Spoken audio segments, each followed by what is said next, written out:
welcome to the Bloody Bunch podcast number 40. Today with myself, Balfour, Buddy, and with special guest, Baltzar. What up, guys? For those who don't know, Baltzar is one of my friends from high school. He's also a streamer, so if you guys want to check him out on his Twitch stream, just go to twitch.tv/SaltyBalty. Yeah. Thank you, Balfour. Yeah. Buddy just froze for a second. No. We need you, buddy. But, so sorry about missing out on last week's podcast. Things got a little crazy because Buddy and I actually picked up a job, so that kind of took priority last week. And, so unfortunately we weren't able to do that, but just like the last podcast where we had a makeup podcast, it's going to be a 2-hour podcast. So we're going to be talking a lot. We have Baltzar here, so you can talk about all of his stuff. Yeah. Baltzar, since tell us a little bit about yourself. What do you do for fun? Who are you? Why do you do what you do? Oh, well, let's see. Where am I at right now? At my house. Yeah. So, right now I'm still in college, and I'm still considered... I've been in just community college for 4 years, just because there's been some, some hurdles I needed to jump over at the time, but yeah, so far I'm considered a sophomore, and I'm going to end my sophomore year this semester. Hype! And I'm finally going to go to the U of A this upcoming fall, and I'm like so excited for that. He gonna be a wildcat. Yeah. And so Wildcats bear down. And so then I'm studying mechanical engineering. So basically the way I can describe that is it's math.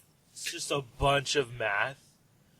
For those who don't really know, what can you do with a mechanical engineering degree? It's one of the most universal engineering degrees you can get. Like the two most universal ones is mechanical and electrical. But with mechanical, it's basically you're dealing a lot with the mechanics, but the physics of it. Like you're dealing with hydraulics. You're dealing how things move, or you're dealing how things will be shot. You're dealing with how much force does it take to move this object over here, how we're gonna make it move that way. So it's you're dealing with trusses, joints, shafts. Hey-o. And well, for a good reference, since it's very topical now, you can refer to that new. I'm not entirely sure who designed it, but those two dog robotics. Have you seen the video, right? Oh, they kind of stepped in place, kind of ish. Yeah, but the ones that they showcased where one of them can open a door for the other one. Have you not seen that video? No, I haven't. Oh man, I'll have to show you later. But yeah, it's essentially it's just two hydraulic dogs. There's one that with no arm on its body that kind of just sits still for a second. Okay. And then a second one comes that has a multifunctional arm. Yeah. And it opens the door completely. Sick. To let both of them through, and people on the internet, people have been freaking out because they're like, "Oh my god, this is how we die! This is how we could. This is the future. We don't have to open doors anymore." But yeah, so I mean, in terms of being topical, if you guys know that video, that's essentially what Balthazar is talking about with mechanical engineering degree. Yeah, and it's basically finding new ways or just making better ways of moving, just a basic part. Yeah. I was seeing your Snapchat the other day where you guys were doing the. It's essentially I can't remember what it's called, but it's essentially where you have sensors on the car. That drives through it follows a specific line. Yeah. Because the only reason why I know that technology is because that's the technology that they developed way back in the 70s or 80s for the Indiana Jones ride over at Disneyland. Oh. So, that same concept that you guys were working on, I know it because I was researching stuff at Disney. Okay. So the Indiana Jones ride, I thought that ride was, on a track. It was at one point. Yeah. But they had developed that specific thing in order for that. I did not know that. Yeah. All right. Cool. You should look into it. It's actually really cool. The engineering that goes into a lot of Disneyland rides is really interesting. And you being a mechanical engineer, I feel like you'd really take That would be get a kick sick. out of that. I definitely would like to see how that is done because, like, the cars, the little robots, I still want to call them, like, just little carts. They only had 2 sensors. And some of them even had just 1. And if anything, I would believe, like, that Indiana Jones ride had, like, a lot. It's insane. Because, yeah, it should have a shit ton of sensors. Yeah, I mean, like, because it's that plus the hydraulic system that it has. Yeah. And then on top of that, the algorithms for the hydraulics are all completely randomized. Oh, wow. Like, so like, the whole idea for it is so every time you go on the ride is a completely different experience. Oh. So they created the algorithm so it's constantly randomized. Oh, that's sick. Yeah, it's pretty cool. Yeah, like when you go down to an engineering level. That I did not know that. I never knew there was that much technology in just one roller coaster. Yeah, that's why that ride does so well. It's one of the most popular rides at Disneyland because of stuff like that. It's the fun. Like honestly, it's one of the funnest rides ever too. Buddy, you've been to Disney World? I don't think. Have you been to Disneyland? Disneyland's sick. Oh, nice. He's not I've in been to yes. Disneyland. Okay. I for some reason I felt like you haven't gone to Disneyland. Yeah, I've been to Disneyland twice Nice. when I was younger. How was your experience? I mean, I liked it. I was with my family at the time, so it was nice. We didn't really care about fast passes, even though that's like a helpful thing to have. It's very helpful. Super helpful.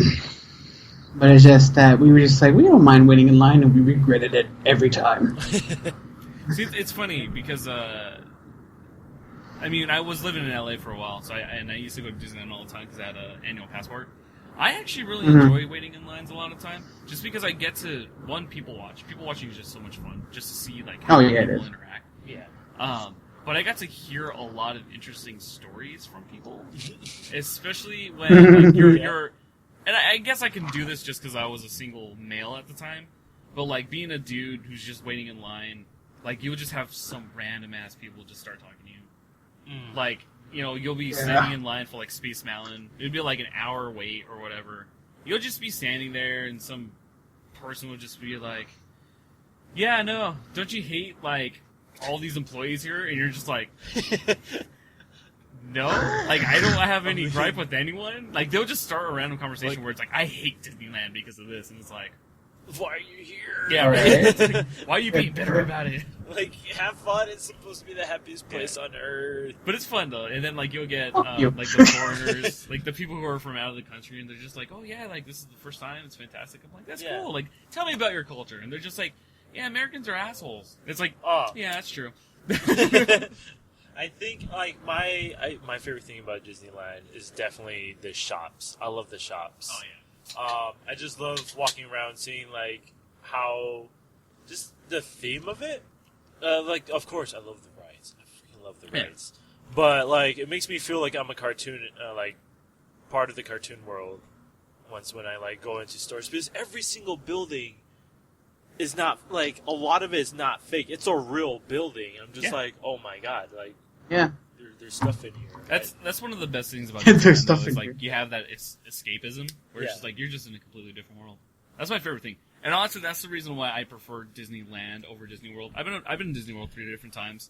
Don't get me wrong; it's definitely an experience to be had. Yeah. But to me personally, it's a very different feeling because things are so spread out at Disney World that it doesn't feel like you're away from things. Yeah. It just feels like you have to make a harder effort to get to more entertainment.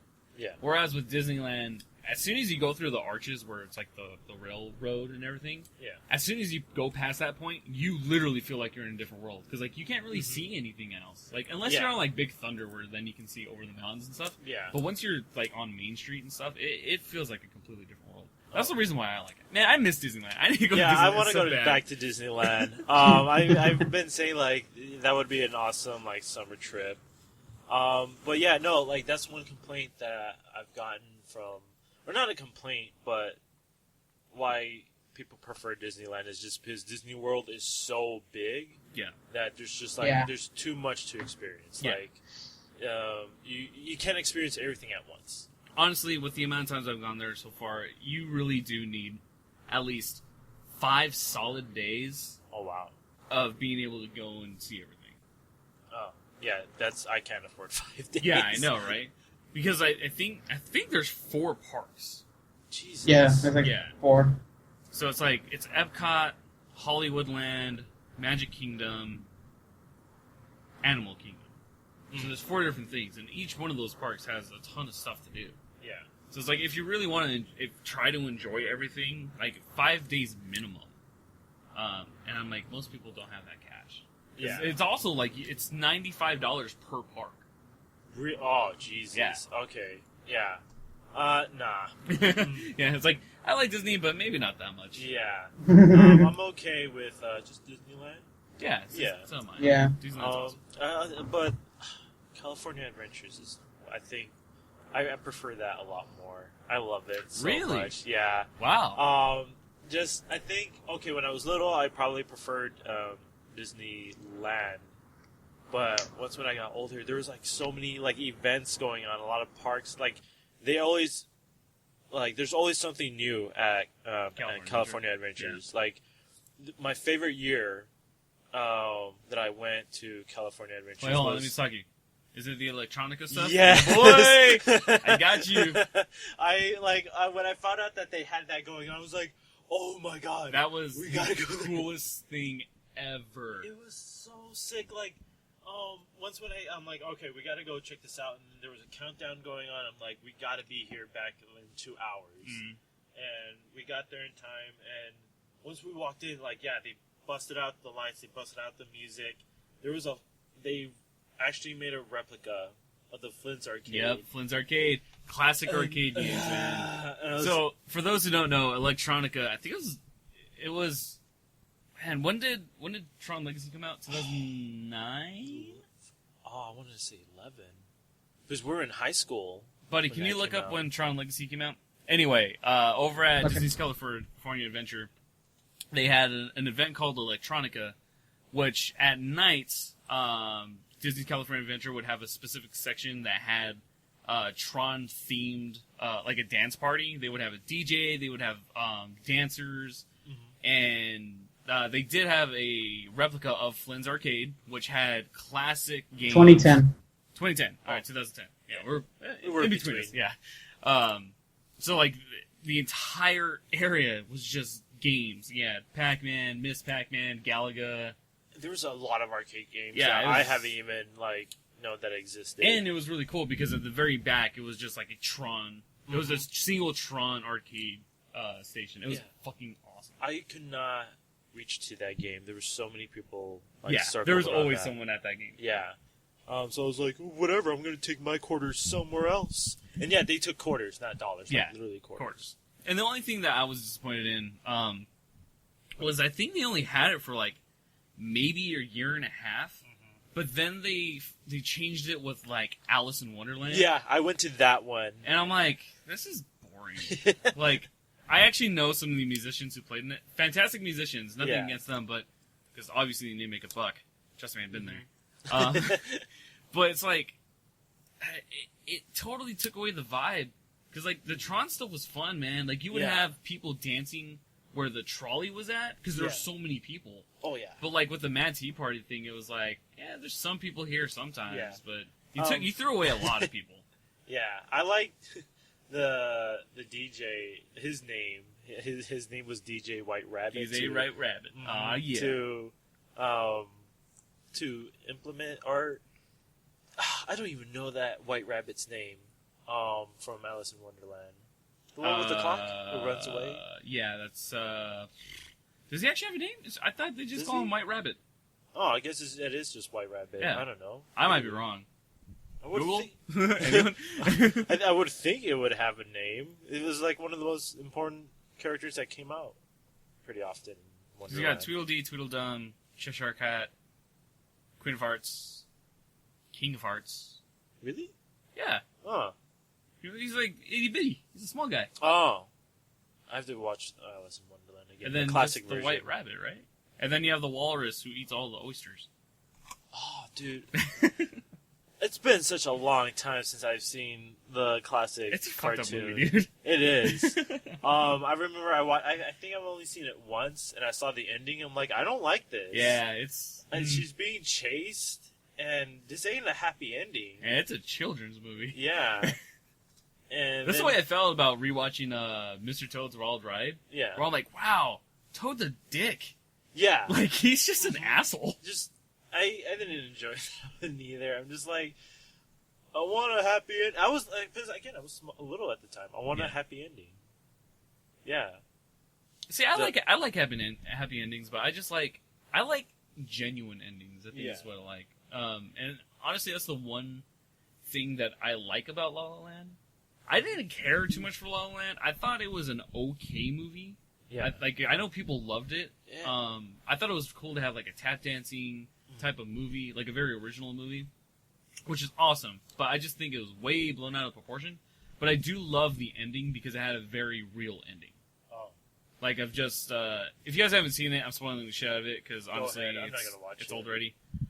Essentially, it's two people who are trying to live their dream. One guy's trying to be a jazz musician, and one girl's trying to be an actress.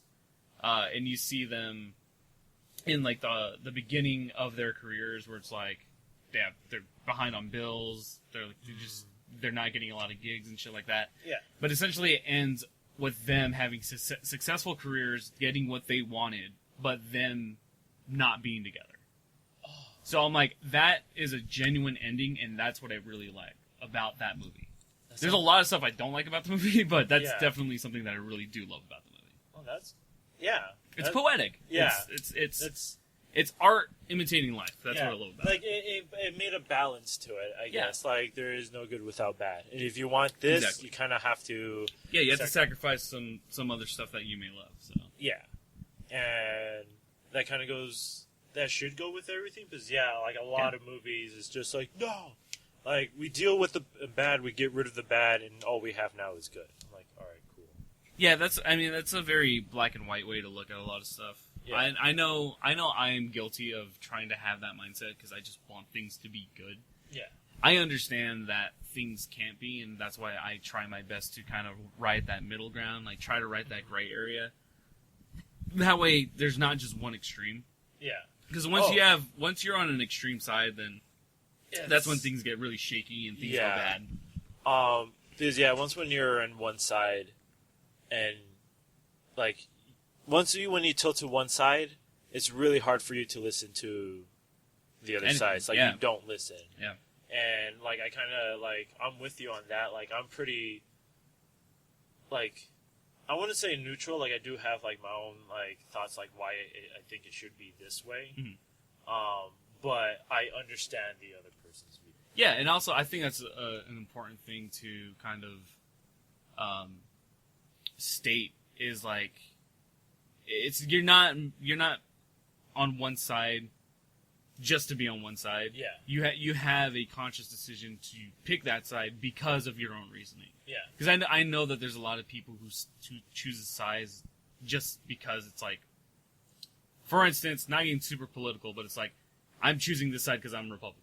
Yeah. I'm choosing this side because I'm a Democrat. It's like, that's not the way you should really approach that. It's like, maybe you should look at the reason, like, look at the subject, come up with your own opinion, and then see, like, because most of the time I stand in the middle with a lot of issues, especially when it comes to politics, because, man, there's stuff on one side that I don't agree, and on the other side where I'm just like, you guys are crazy. Yeah. And that's why, for me, I just don't feel like having these parties really benefit anyone else. Because it's rough. I mean, it's a tough subject, because now we brought up politics, but it's like, to me, there's no middle ground if you're going to already have a system where you have to choose sides. Yeah. I don't like the whole side picking team thing. I'm just like, I'm just choosing who fits in my like political views. That's it. And honestly, I am gonna admit, like, I wish this wasn't my first election to vote in. Like, when I turned 21, like, when I passed 18, I'm like, all right, I can vote now. And then when this past election You're came like, out, shit, I can vote now. Yeah. I was just like, oh my god. In the ballot, I just put John Cena. Like, they had that one line where they're like, who else would you want to vote for? I'm like, oh, yeah, John Cena. I feel like Buddy might have written in Harambe or something like that. Fuck off! I did not. Hey, I said may have, right? Yeah, someone. Okay, I can assure you, I didn't. I will throw this out, and I hope like no one doesn't get mad out there for it. Like I just voted for third party libertarian. I just did. That's what I did. It was just like I didn't want to choose my poison. And then there was one person who this happened last semester, in my drafting and design class, where it's just a class where you're making 3D models and figures, Conceptual stuff. yeah, and I told this one person she said who did you vote for? I was just like, I voted just for a third party libertarian. She's like, I can't believe you just voted for that. That was a waste of a vote. I'm like, hey, look, I voted because I wanted more options. All right. Yeah, it's again, it's such a touchy issue because I can also see both sides. Don't get me wrong. Yes, it would be awesome if we could get enough people to get that third party vote in order for there to be something else. Unfortunately, and this is something I'm just learning. I've been learning about our country in general. Yeah. Is because there's so much more people who are so stuck in their own ideology that stifles progress, in any direction.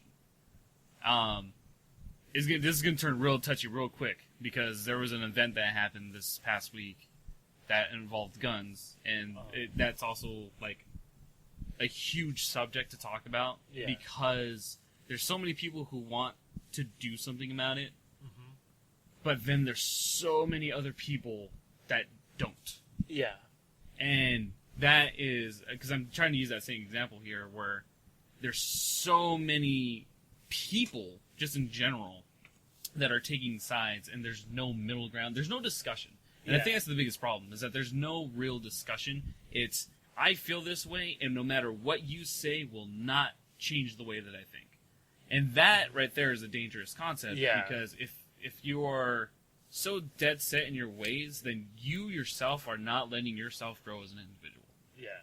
And I can bring this back to the whole Logan Paul thing that we were talking about a few weeks ago, where, you are idolizing a subject or an individual to a point where logic doesn't matter to you.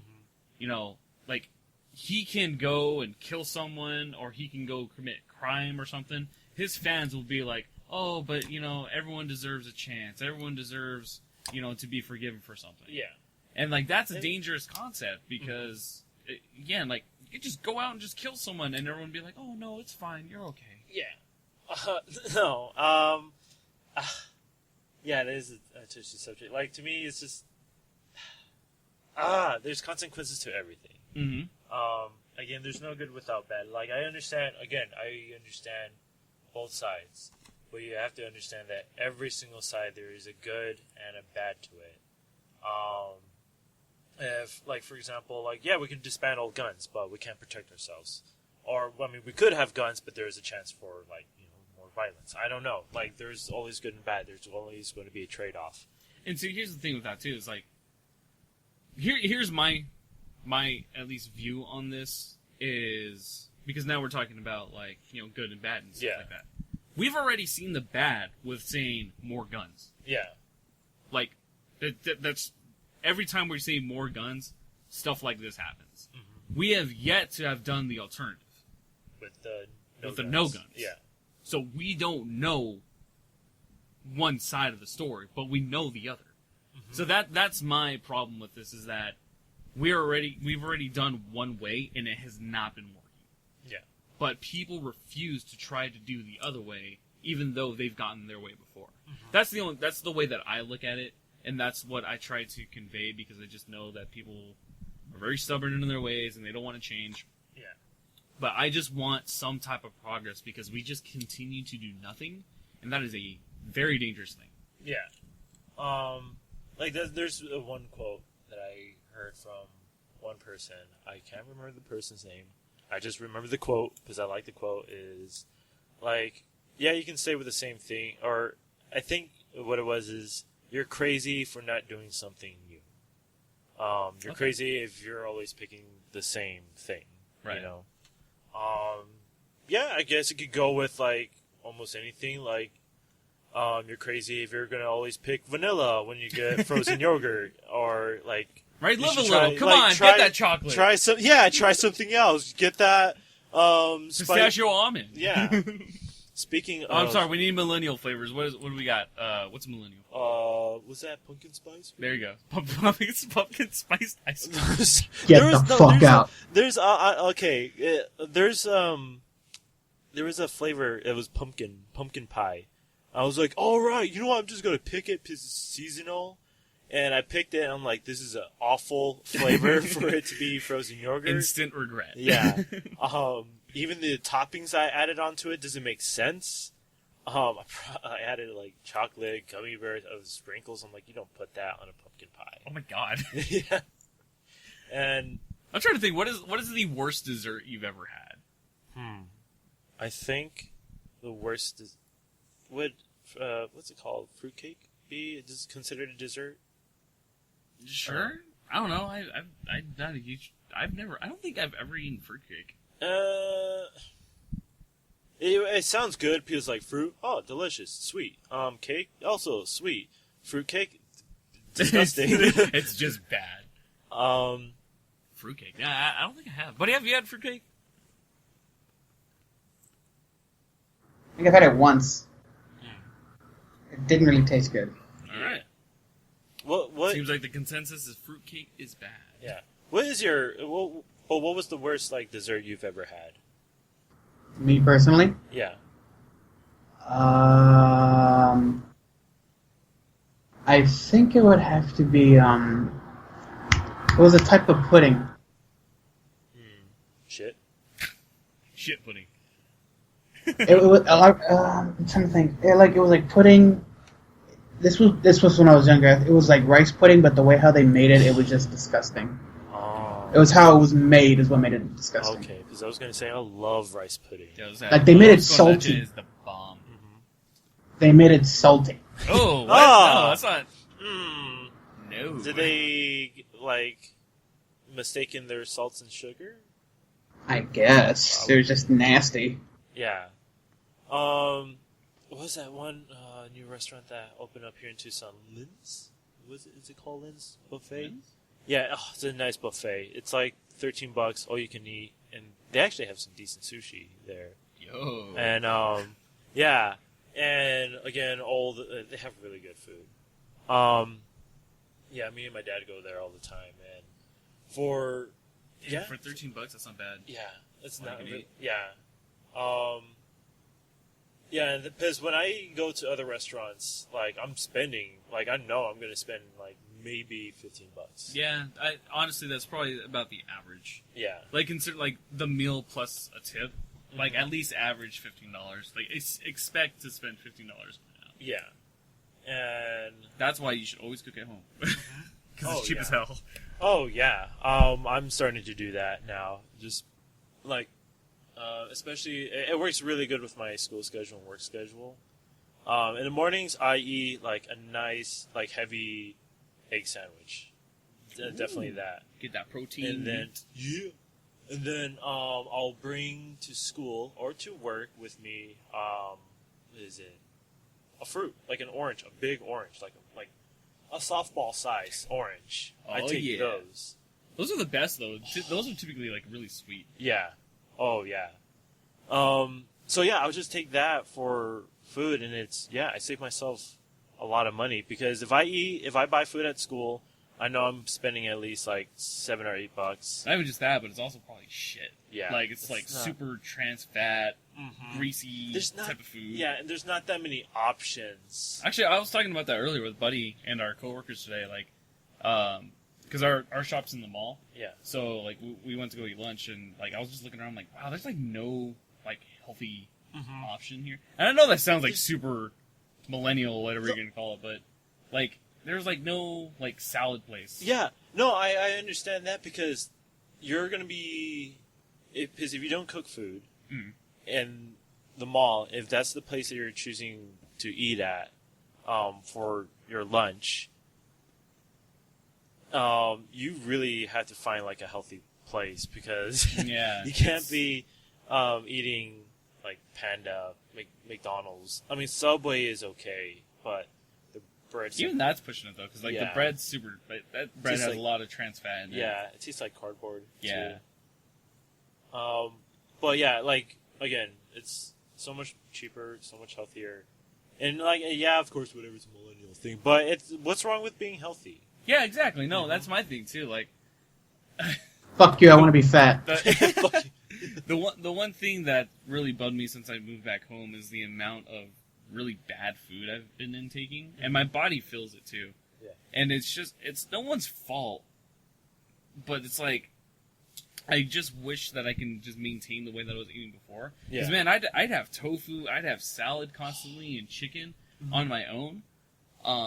Living back home, it's just a little different. It's different because my family doesn't typically eat stuff that I enjoy myself. Yeah. So I just eat whatever they eat because it just makes more sense. Like I don't want to be like a sore thumb. Like I don't want to be like, oh, I want to have something different than the family and then have it be like an entire meal on my own. Yeah. So it's just like I'm just doing it I don't want to inconvenience them, so I just eat whatever they eat. Yeah.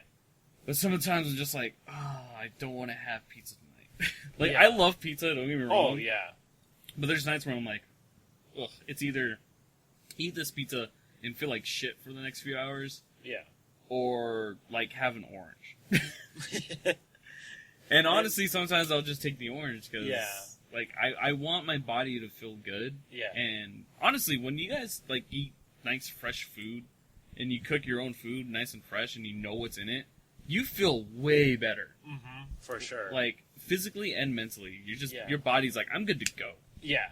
And you really also like when you do take lunch, you're giving yourself portions too. Yeah, yeah. With like the Tupperware and all that. Actually, that's one of the things that I'm proud of myself this year. I've really cut down my portion sizes with food, like especially with pasta and stuff. I've been doing the it's like Italian portion size for foods. I was researching that like this bowl that we have in front of us. Yeah. Buddy, for reference. Your average American will stuff this bowl and like have some on top of it. Yeah. An Italian portion would be half that bowl. Yeah, that sounds good. That looks good. And Like- so, like for those who don't know, because obviously you can't see, it's a podcast. It's like a just say like 20 ounce. I want to say like 2 cups. Yeah, maybe about that. Like 18 ounces. I don't know. It's about an 18-ounce bowl. Yeah. So like I would do like half of that bowl. Just for portion size. Mm-hmm. Because just the amount of stuff I'm intaking, I Yeah. just don't want to feel gross afterwards. And Yeah. plus, if I do that, then I can have a full salad. Yeah. Oh yeah. And then I feel it too because when I used to work at CSL Plasma, downtown of Tucson. Represent. Yeah. Like you're close. The CSL since it's like in downtown, like there's like nice restaurants like nearby to eat, and we get like 30-minute or an hour break depending how long we work in that shift. But there's just one. The closest restaurant is called Fired Pie, and for those who don't know like what Fired Pie is, I'm not sure if it's a national thing. Might be a local thing, actually. Probably. Fired Pie is like Subway, but pizza.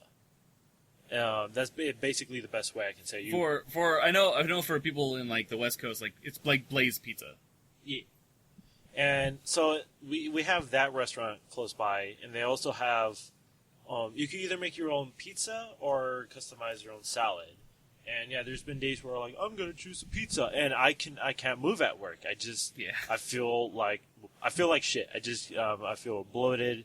I can't. I just feel like I can't do anything. Yeah. And then when it comes to, you know what? I'll pick a salad. Like I feel light. Like I don't feel like nothing's like holding me to the ground. I don't feel like I have like concrete in my stomach. Yeah, no, I can totally relate to that, dude. Like, I love salad. Like, I know people are like, salad is disgusting. I don't like leaves. It's like, it's good, dude. Like, honestly, just put like a little bit of vinaigrette on it. You're good to go. Yeah, surprisingly, salads can be really freaking delicious. It's all depending on how you prepare it. Yeah. That's honestly how it is for everything. Yeah, a lot of people are like, I have my cousin, and he's like, he's really, I want to say he's like a Mediterranean, whatever. He's really masculine. He's like, salads are for pussies. I'm like, jeez, like, he's one of those guys. Yeah, I'm like, dude, these salads are pretty freaking good. Yeah.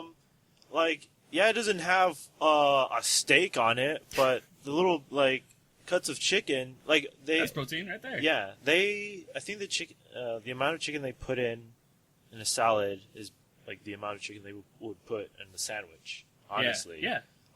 You're just salads. You're just eating it without the carbs. Yeah. And without, I guess, like, even worse stuff.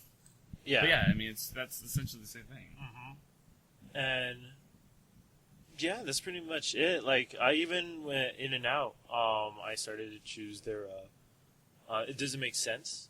Their protein-style sandwiches. Oh, yeah, the one where it's just, like, the lettuce. Yeah. Yeah.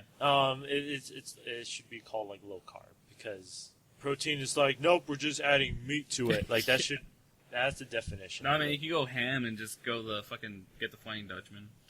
Oh, so my experience when I ordered the Flying Dutchman the first time, I did not know what it was.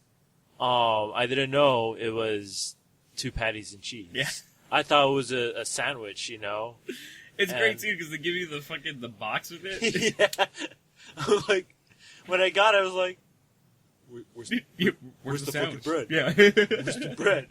You guys forgot the bread. For those who don't know, there's a item on the secret menu for In-N-Out Burger that's called the Flying Dutchman, where it's just, like he said, it's just 2 patties and a slice of cheese in the middle. Yeah. And it's supposed to resemble the Flying Dutchman, which is a ghost ship that floats. Mm-hmm. Like, you can't see the ship, yeah. So you can't see, the bread. And I thought it was like a prank. I'm like, false advertisement. Yeah, right. I'm like, the fuck is this? Like, where's the bread? And they're like, this, man? What the fuck is this?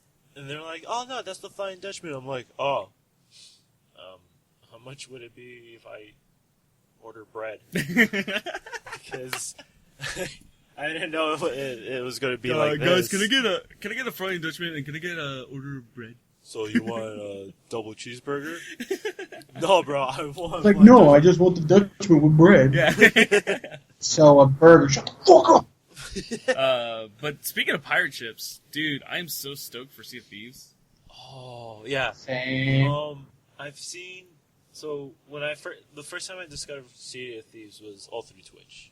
Again, it was all through Twitch. I just saw someone on the front page of Twitch, and I clicked on it, and they were playing Sea of Thieves. So I'm like, oh, this seems like a pretty awesome, legit game.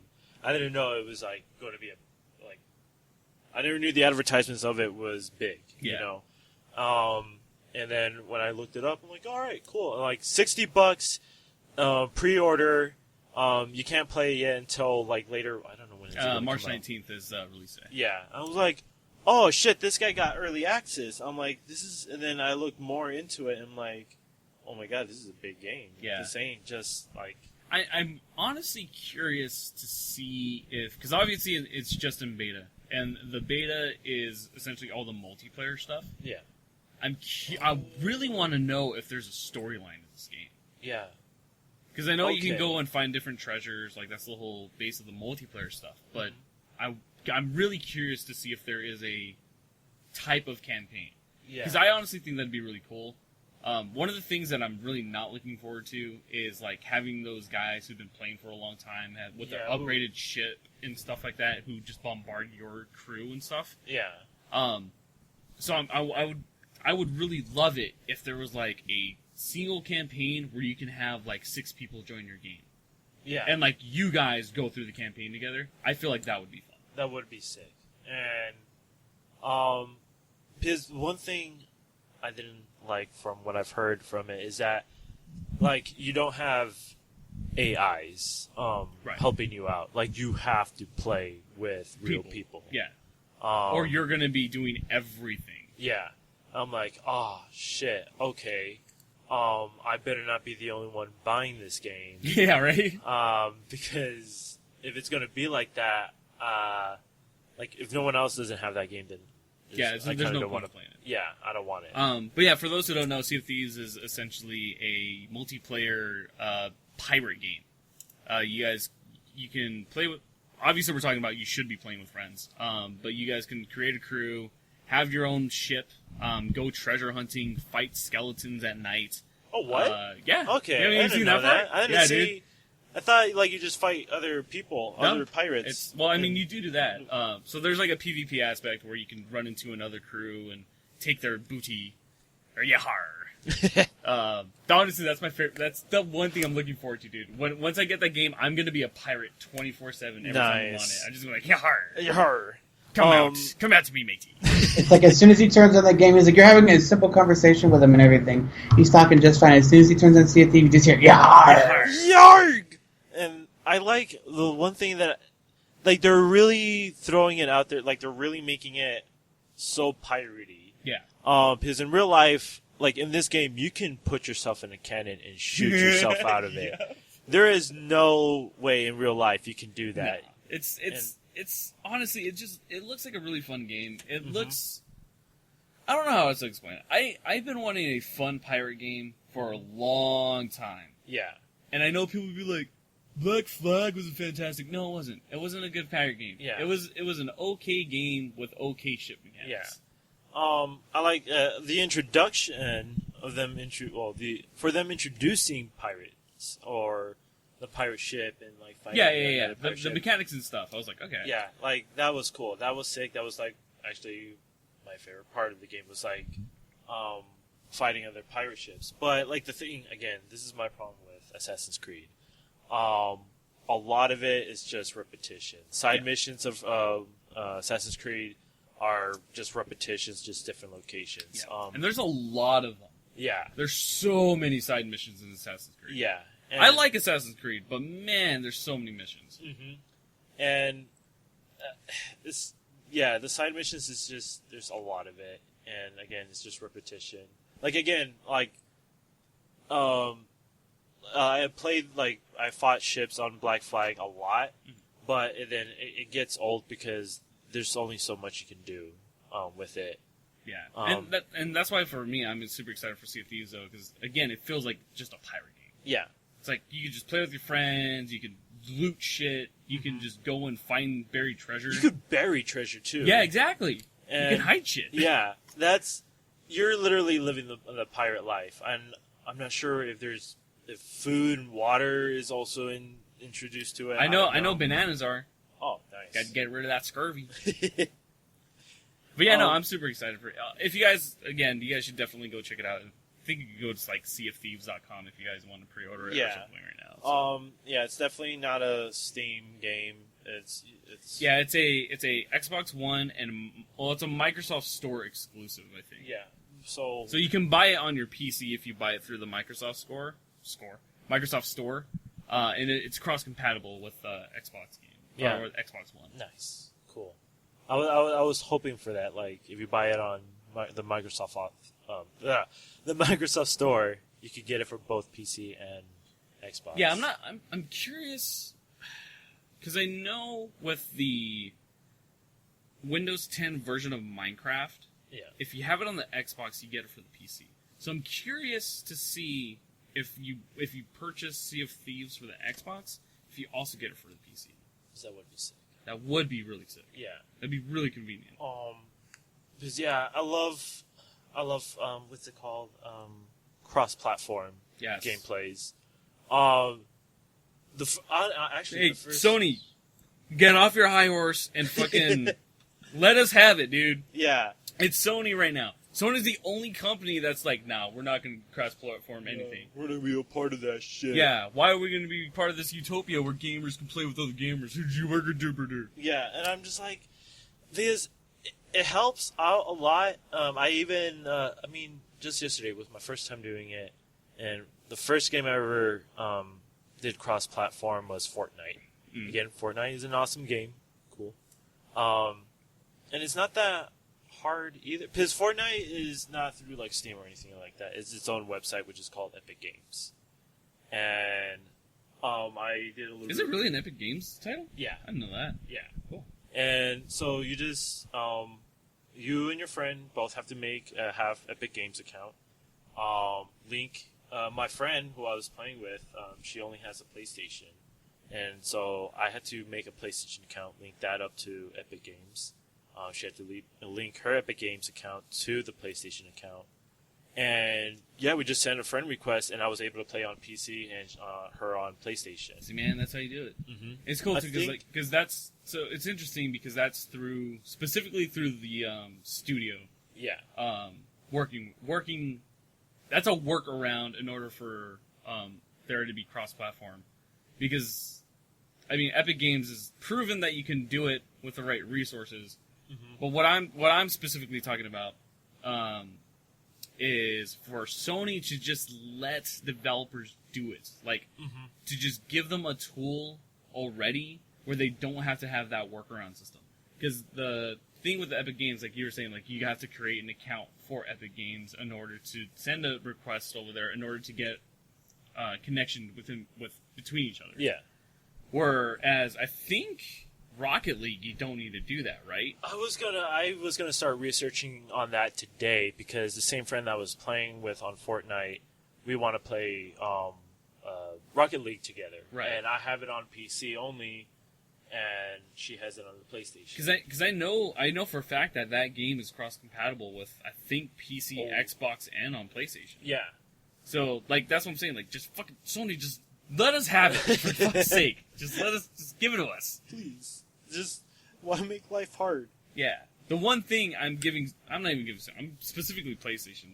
The only reason why I'm not killing them right now is because they own Kingdom Hearts, and I need to get a PS4 so I can play the Ultimate Collection that they have for Kingdom Hearts. Okay. Speaking of Kingdom Hearts, my biggest question is I know it was only on Sony for the first and second game, and there was a game for it on the Nintendo DS. Oh, there was way more games. Yeah. Is it going to be on Xbox? Yes, it is. Okay. It will be on Xbox. I've been following this ever since they announced that they're going to be making Kingdom Hearts 3. Yeah. So, and it's the only reason why I bought an Xbox One, to be honest.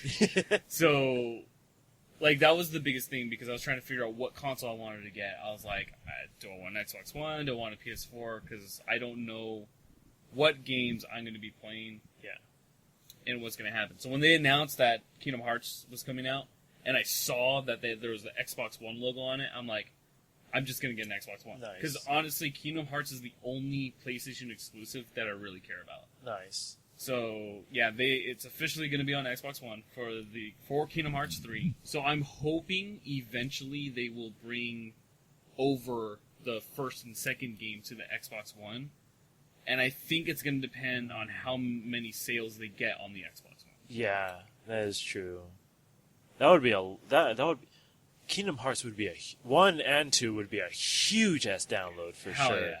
Because that is a long ass game. So the thing that I'm talking about is like the Ultimate Kingdom Hearts collection. Yeah. It has. Oh, that will destroy your. Yeah, I know.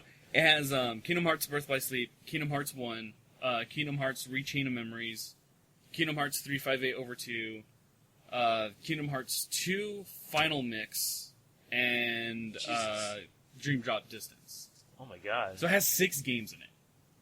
Wow, yeah, no. That's no, you're probably gonna have to buy more external external storage. space, yeah. Absolutely. Because I'm like if Halo 5 is 97 gigs, like, I can't even imagine how large that game is going to be. Yeah, you're not going to play that game on the day of release. Actually, what's bigger? Is Halo 5 bigger than Master Chief Collection? Maybe. I don't know. The other big game that I downloaded, I know it took up 80 gigs in my computer, and that was Doom. So worth it. Holy crap, yeah, really? Doom is 80 gigs on the PC? Yep. I guess I'm not sure if it's just like how big the levels are or like graphics. I'm not sure what it is, but yeah, it was the biggest game I have in my computer. Yeah, dude. Wow, that's crazy. Halo 5 is like bigger. 40 gigs bigger than Master Chief Collection. Jesus. 1 game. Yeah. And that has like 5. 5. That has. Okay, wait. If I'm doing my math. Yeah. Yeah. 5. Oh, is it 5 games or 4 games? It's 5. Oh yeah, 5 Because you have games. Halo 1 through 4 and then ODST. ODST. Yeah. 5 That's games. fucking insane. I think it's also the multiplayer in Halo 5. Halo 5 has a really big multiplayer. Yeah, it especially does. with what is it called? Warzone? Mm-hmm. Warzone is so fucking fun. But still, that's insane. Yeah, and I think they made, and then they're still they made a bunch of new maps too for Arena. Mhm. That I still like because it has been a while. The But- last time I played But was even Halo Master Chief Collection had a ton of maps. yeah. Because I mean, they have like the remastered maps, so That's they have true. they have maps from 1 through 4. Yeah. I honestly just think it's because of like the amount of rendering that had to be done for all these maps. Honestly, I think it's what it is. It's just because the quality is so large that you need a large file like that. And I was actually pretty surprised about what they didn't do this past year. I thought they were going to make an anniversary for Halo 3. I was kind of expecting that. I don't think it needs it, to be honest. No, it really doesn't. Like, but, because for those who know, I played through all 5 Halo games on Legendary. The time I spent on Halo 3, I think it holds up pretty well. nice. Okay. Like, I don't think that game ever needs to be retextured or anything because I feel like it's stylized in a specific way. Yeah. Where like there's nothing more that you can add to it without really messing it up. yeah. I think. Yeah, I'm okay. Like, I'm not saying like I'm complaining. Like, where's my anniversary? Give it to me now. Like, where the fuck is it? No, like I'm okay still with the Halo 3 graphics, and it's kind of nice to kind of keep those graphics because I mean memories, like throwback. I mean, you can argue that they could just do the same thing they did with 1 and 2. Yeah. Like just have the select button be the switch between. Yeah. But I just honestly think that just the lighting and the design of the maps and stuff just complement it so well that you just don't really need to. Yeah. So I don't know. That's just my opinion, though. Yeah. My favorite level in Halo 3 is the one where I think you finally land on the Ark. I'm not sure. Where you fight the 2 scarabs at once. Yeah. That was my favorite. I was like, oh my god, Halo needs more battles like this. Just like the epicness. Mm-hmm. I think it's the first time you actually get into a Pelican. Yeah. No, not a Pelican, a Hornet. Hornet, yeah. And you're actually, like, I think Hornet was, like, the first Unity vehicle that you can use in a Halo game. Yeah. And I was like, yeah, load me up. And, like, my first time of playing Halo 5 in that mission was get in the Hornet, shoot it down, and then get off the Hornet, jump on the Scarab, and, of course, blow it up. But then, like, For those who don't know, that's also the stage where there's a secret song. ooh, nice. And then, but like it just leaves like my Hornet like just right there in the ground, whatever, and I can never get back to it. So I'm just like I let one of like the AI soldiers like drive it, and I take passenger, and hopefully he hovers over the scarab so I could jump on top of it. Yeah, that we can keep it. Yeah, that was not fun doing it on solo legendary. Ooh, I don't think I've done. Have I? No, I don't think It was a pain in the ass because I didn't know it was the best solution, and then I found out that if you hide behind one of them, the other one would start shooting at you, and it would damage that. Ooh. So like it was just a lot of like going around and around before they can actually start killing each other. Yeah. I'm traumatized from playing through all 5 of those games. Oh my gosh. I think Halo 3, ODST, and Halo 1 are the only Halo games I need to finish on Legendary. I think it's... ODST was rough. Yeah. Oh. Yeah, I bet. I mean, you're just an ODST. Yeah. You cannot take hits at all. Like, your health goes down so fast. Okay. Because I tried a Legendary on the first game, and yeah, like... I just cannot do it. I'm stuck in the snow mission. I forgot what it's called. I cannot do it. My tank is a piece of shit compared to their artillery. I'm like... You'll lay in 4 shots and they'll kill you in 1. Yeah, and then like there's a part in the level where like they have 2 tanks, and I'm just like, how? No, I can't do this. Yeah, honestly, for me, 2 was the hardest. Like, Halo 2 on Legendary was the hardest for me. Really? It broke me. There was, I think I hit level 10 or 11. And I was stuck on there for like 8 hours. Yeah. Because I was just tired from playing the entire time. But I was like, I need to do this. Mm-hmm. And I was like, I can't touch this game for like a month. Because I'm like, I'm so burnt out. Of just like mentally, I was just like, I can't do it. Yeah. So like, I think I took about like a month off. And like, I came back and I beat it like nothing. And I'm like, I'm just so glad I'm done with Halo 2. Yeah. Because my thing, the thing that sucks from Halo 1 to Halo 2 is Halo 1, you can take a pretty decent amount of damage. Yeah. Like, even on Legendary, because you have like that extra health bar. Mm-hmm. Halo 2, all you get is that fucking shield. And it's like 2 shots and you're dead. Yeah. And I'm like, ah! Yeah. To me, Halo 2 was pretty okay. Honestly, yeah, Halo 2 wasn't too bad for me. I'm gonna admit that. One thing I am also gonna admit, I cheated my way through one mission in Halo 5. Get out. I'm going to hate you if you're talking about when you have to fight the fucking Warden guard. Internals. You're Yeah, a I'm bitch. sorry. You're a bitch. I'm so I know sorry. You did. You fucking jumped over them, didn't you? Yeah, You piece of shit. I'm sorry. You're a piece of shit. No, and then like I'm sorry. I was like, how I thought it was impossible. I was just like, the fuck? How can I do this? Like, I can't run because there's turns shooting at me, and I can't fight at them because they're just so OP. So for those who don't know, I think it's the second to the last level. Second to the last level. Second to the last level, there are these guys, these enemies called Wardens, and essentially what they are is they have a laser face which is like a sniper rifle, and they have like a sword that they could just swipe you with. On normal, you fight against 1. On Legendary, you fight against 3. Yeah, and it's brutal. It's fucking brutal. Like, 1's good enough. Like, all right, cool. Maybe 2 is enough. Yeah, 2 is... I could do with 2. Yeah. Doing the 3 of them was a pain in the ass. Yeah. So, because I'm mad that Balthazar did this. So, I was on that level... Not even that level. I was on that section for 2.5 hours before I actually beat all 3 of them. Yeah. Right after I finished that, I Googled, like, fastest way to pass this section, and I saw this motherfucker just jump up and jump over the Wardens, which is the reason why I knew that you did that. Like, in that level, the reason why you can't just pass and skip the Wardens is because they get rid of these stairs that leads to the very end. And there's these 2 big towers in a grav lift. You get on the grav lift, and you land on the tower, and then you have to ground pound your way to like that gap where the there's like a platform, and then there's like a small ledge, like a small little piece that comes off of it, and you have to land on that.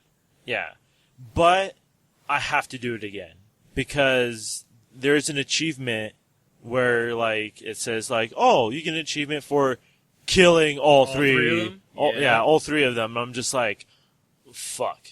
It's a pain in the ass. Yeah. Dude, it is not easy. It is not easy. Yeah.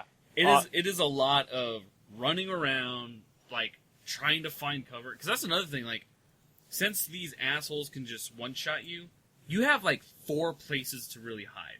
Mm-hmm. But when you do hide, they run at you with their sword. Yeah. So it's like, it's a lot of, like, turning around, shoot, turning around, shoot, turning around, shoot, and it's rough. There's also like these, they're called incineration cannons, and they're really strong, powerful weapons. But on Legendary, they hardly do anything. Yeah. But they're your best shot at defeating these Wardens. It's those and the sniper rifles. Those are the 2 big things that really do damage them. Yeah. But that being said, buddy, what is the hardest level that you've ever had to encounter? Like, in any game in general. Like, what is, like, the bane of your existence when it comes to games? The bane of my existence is going to have to be, what is it? Can't remember the game. It was on the GameCube. 0079. It was. No, actually, 007 Nightfire was my shit back in the day. It's a fun game. Nice. I think the bane of my existence was Bounty Hunter. I don't think I've... Star Wars Bounty Hunter. Oh, yeah. Okay. That was the bane of my existence because I nearly broke a controller over that game. Yeah, there's some games that you're just too frustrated at, man. You just don't break shit. Speaking of one game, Perfect Dark. Ooh, wait, are we talking like Like 64 version? 64 Yeah. version. There we go. Like, me and my sister had the 64, and we were playing it. We're doing co-op, and we were like, we were knocking all the missions out. Like, it was awesome. It was a Hold fun on. game. I just want to point out, I've known Baltazar for years. I never knew he had a sister. Oh, really? Yeah. Oh, yeah, I have a sister. There you go. All right. Sister and 3 bros, but just getting that information. Yeah. Now you know a little bit about it. Yeah. And so we had the 64, we were playing Perfect Dark, and the last mission, the very last mission, and we were little. Is that the spaceship mission? That's when, I think that's the second to the last level. The last level is when you're in a different planet and you're fighting these aliens. Okay, yeah. I know what you're talking about. And they're the last alien, the boss. Battle. Yeah. We could not figure out how to kill it. My sister's like, you just gotta keep shooting at it. I'm like, it has a fucking shield. It has a shield that's not going down. It's not doing anything. Yeah. And I'm like, alright, I guess all we know how to do is just shoot it. And like, we always die because it's shooting at us. And man, I forgot how I'm not gonna say in depth, but I forgot how much more to that game there really was. Because honestly, by memory, all I remember is the first level when you're like in the skyscraper. Oh yeah. And, like you're just going down the entire thing. Yeah, that's a really traditional level. Yeah, or traditional that one, and then I remember just picking up the alien gun and escorting the guy through the hallways and shit. Yeah, that was a good game. That's a game they should remake. They do. No. Yeah. I'm not saying reboot. I'm saying just remake. Remaster sure. that shit. Yeah, I don't like the reboot. It's bad, much. dude. Yeah. It's really bad. Mm-hmm. Just mechanically and like even the voice acting is really bad in it. It's just I didn't. Actually, I think you can get it free for right now on Xbox. Yeah, your brother lent it to me, and I was Did like, he really? yeah, he lent it to me because he had it. And I was just like, oh, I remember Perfect Dark. I gotta I want to check it out. And I was just like, You're like, this isn't what I remember. Yeah, this is completely really different. And then like when I finished it, I was just like, no, this was not satisfying at all. Yeah. I mean, the boss is this dude, this is old Chinese dude, and it was just so. How would I say? Perfect Dark on the 64 was sci-fi. It was really sci-fi, and I liked it. You go to Area 51. You rescue an alien. That alien becomes your buddy, which is like that was really cool, character. dude. Yeah. I was like, fuck yeah, dude! I got a little alien. and now in this one, you're like, it's just so you're like hunting shit. Yeah, like, it's just weird. It's more like mystical than sci-fi. Yeah. Which is weird. Like honestly, because I'm a huge fantasy goof. I feel like it's really awkward combining modern times with like mystic fantasy stuff. The only thing that I think was good was Charmed. Charmed was cool because it was like, all right, witches, like kind of thing. Yeah, but I feel like it's very hard to like kind of bridge. Like for like what I'm mentioning is more like a 007 mixed with like dragon fantasy. Like that's hard to mix. Like it feels weird. Yeah. And that's what Perfect Dark felt like to me. The new one. It's like Perfect Dark. It's Perfect Dark Zero. That's what it's called. Yeah. And yeah, that's how it felt. Like again, cool. It's really cheesy, I guess you can say. It didn't felt like Perfect Dark to me. Yeah, absolutely. A game I had. I think it's called Hollow Man.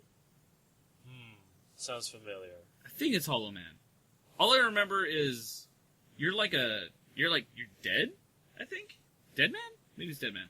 I don't know. So like you're dead, and like the beginning opens with like Ave Maria, like in a swamp area. I can't remember the name of the game for the life of me, but I think it's Hollow Man. Was it on the PlayStation 1? No, it was on the 64. Maybe. Hollow Man. Honestly, the only 64 game I owned was Perfect Dark, Majora's Mask, and there was another one. I can't remember it. Bad Fur Day. Oh, okay, Conquers? Yeah. Yeah, dude. That was awesome. Oh, man, buddy, do you remember the 64 game where, like, it had a lizard on the front of it? A gecko? Gak. There you go! No. Yeah! Gak the Gecko! I know what you're talking about now. That game was fun. Yeah. What a time. What a time. Also, the most fun I've ever had, actually, on a Mario Party game was on the 64. Mario Party, man. That's something that we're trying to figure out right now. Yeah.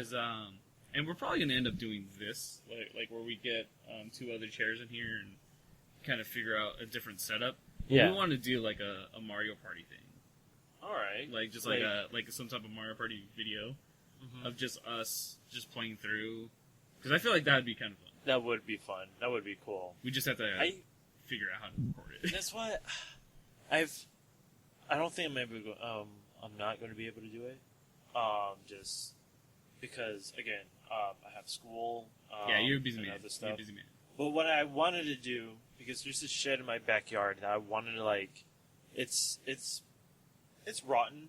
Like, it's so old. It's like you see like the wood kind of folding because of rain and all that. It's not good wood. It was like really like cheap wood. Yeah. And like I wanted, my dad even wanted to do it. He wanted to like just knock the whole thing down and make it a new storage. And I was just like, you know what, Dad? We already have other storages. I wanted to make like a studio basically. Yeah, a studio space. Where it's just like. Kind of like a talk show where you have like 2 couches, coffee table, and like a theme going in the background, whatever. Yeah, kind of like a good mythical morning, like the way that Rhett and Link do their stuff. Like yeah, that. no, I've had that same concept for like ever. It's would be fucking awesome, especially for the stuff that we do. Because man, having a studio spot would be amazing. It would be. Because essentially, it would be this just with more space. Yeah, like I like your stuff for sure. Listen, man, I can only make do with what I got. Yeah. And it would be. It's just nice to have because again, I don't want to make my room like. I don't want like people chilling in my room because my room is the studio.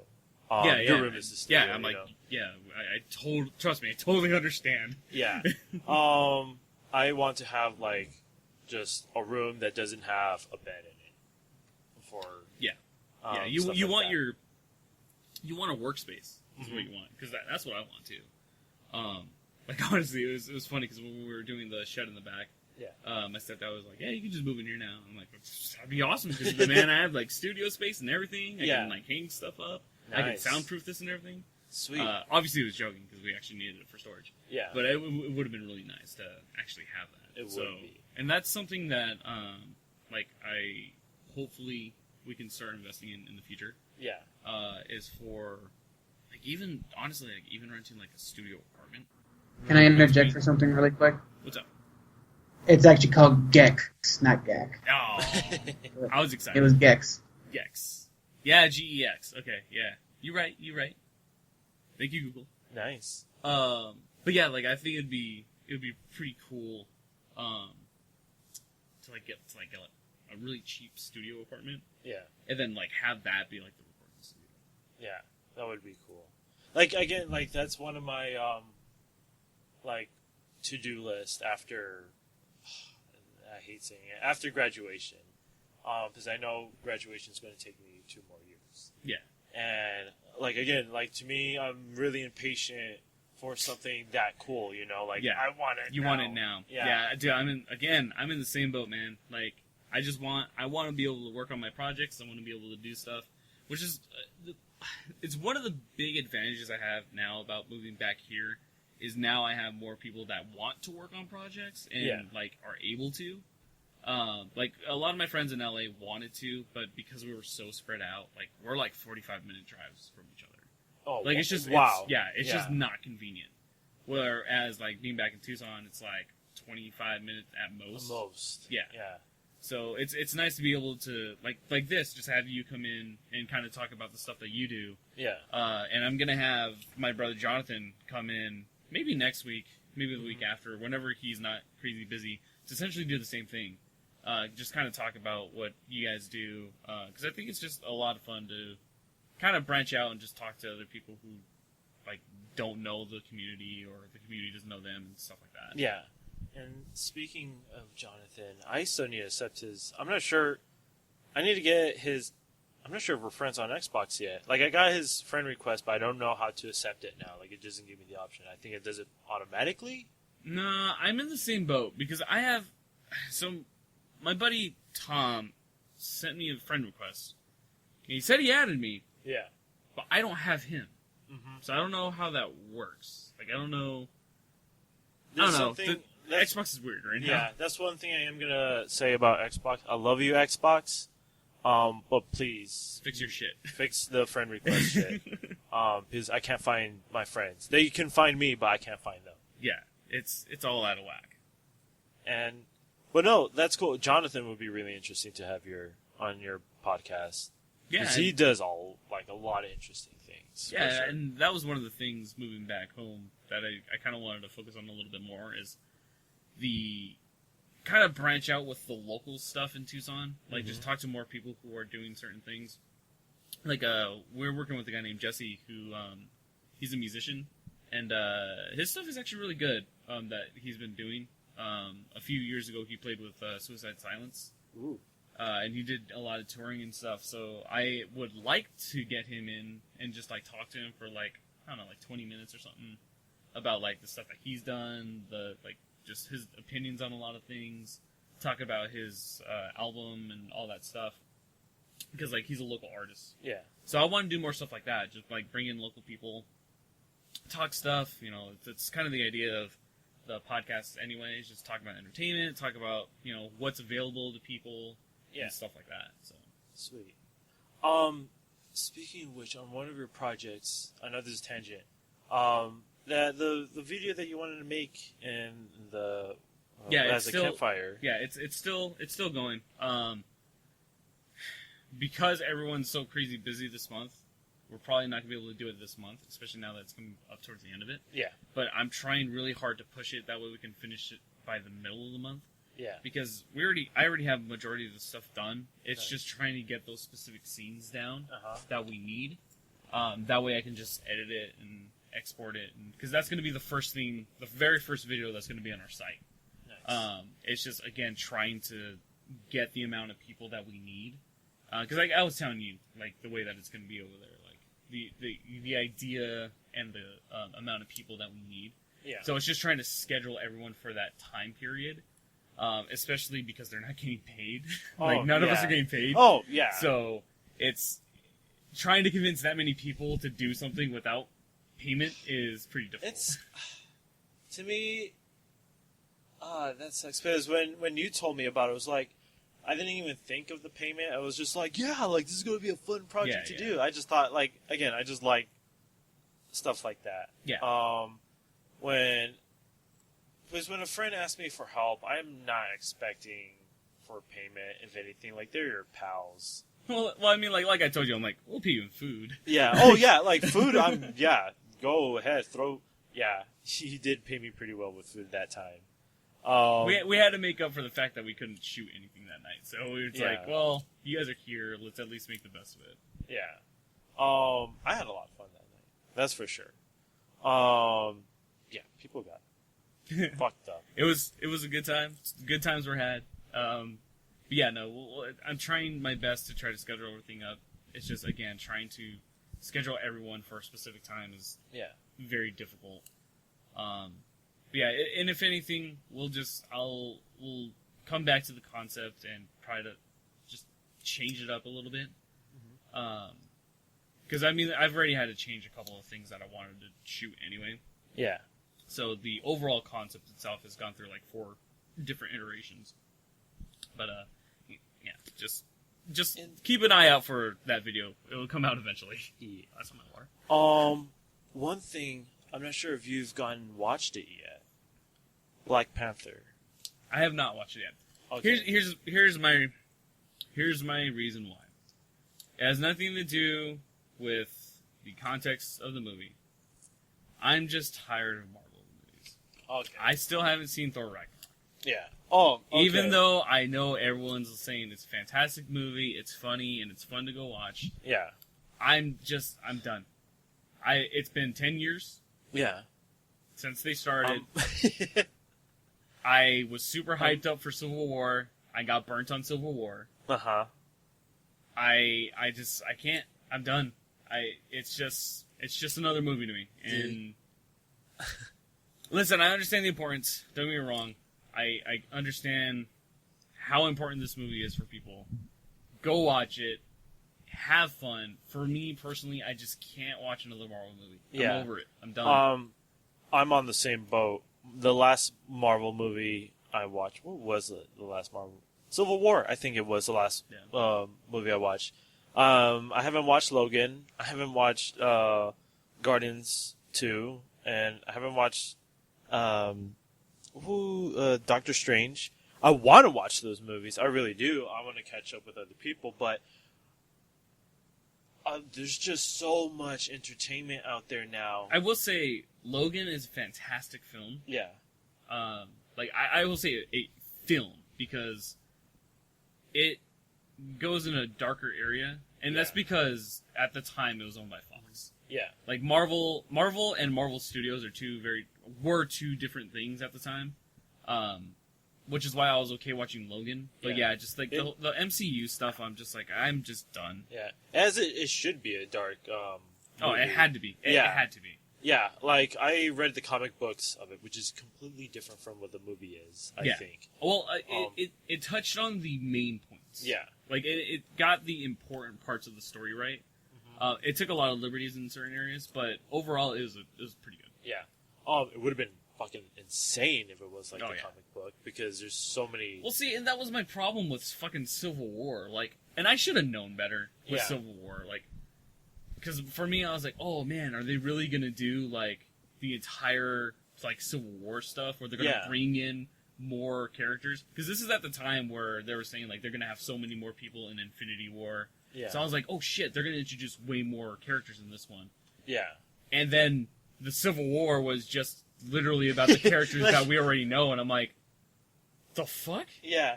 Like, honestly, like, it was, like, don't get me wrong, I love the movie. It was a cool movie. The airport scene was probably one of the best scenes. I will give it that. I didn't care for Civil War, but the airport choreography, fantastic. Uh-huh. And, the Civil War, like in comics and the video games, like it's an actual war. Yeah. And the Civil War movie, it was just like 10 people. Here, if you're too lazy to read through the Civil War comics, play Ultimate Alliance 2. Oh, yes. It is a good game, and man, it drives the story home. It's really, really good. You are fighting so many characters. When I first saw Moonlight's in it, I think. Yeah. When I first saw that game, I was just like, there's just so many fucking characters, and I remember playing Ultimate Alliance 1 with my Theo Jonathan at the time, and I remember we played through it.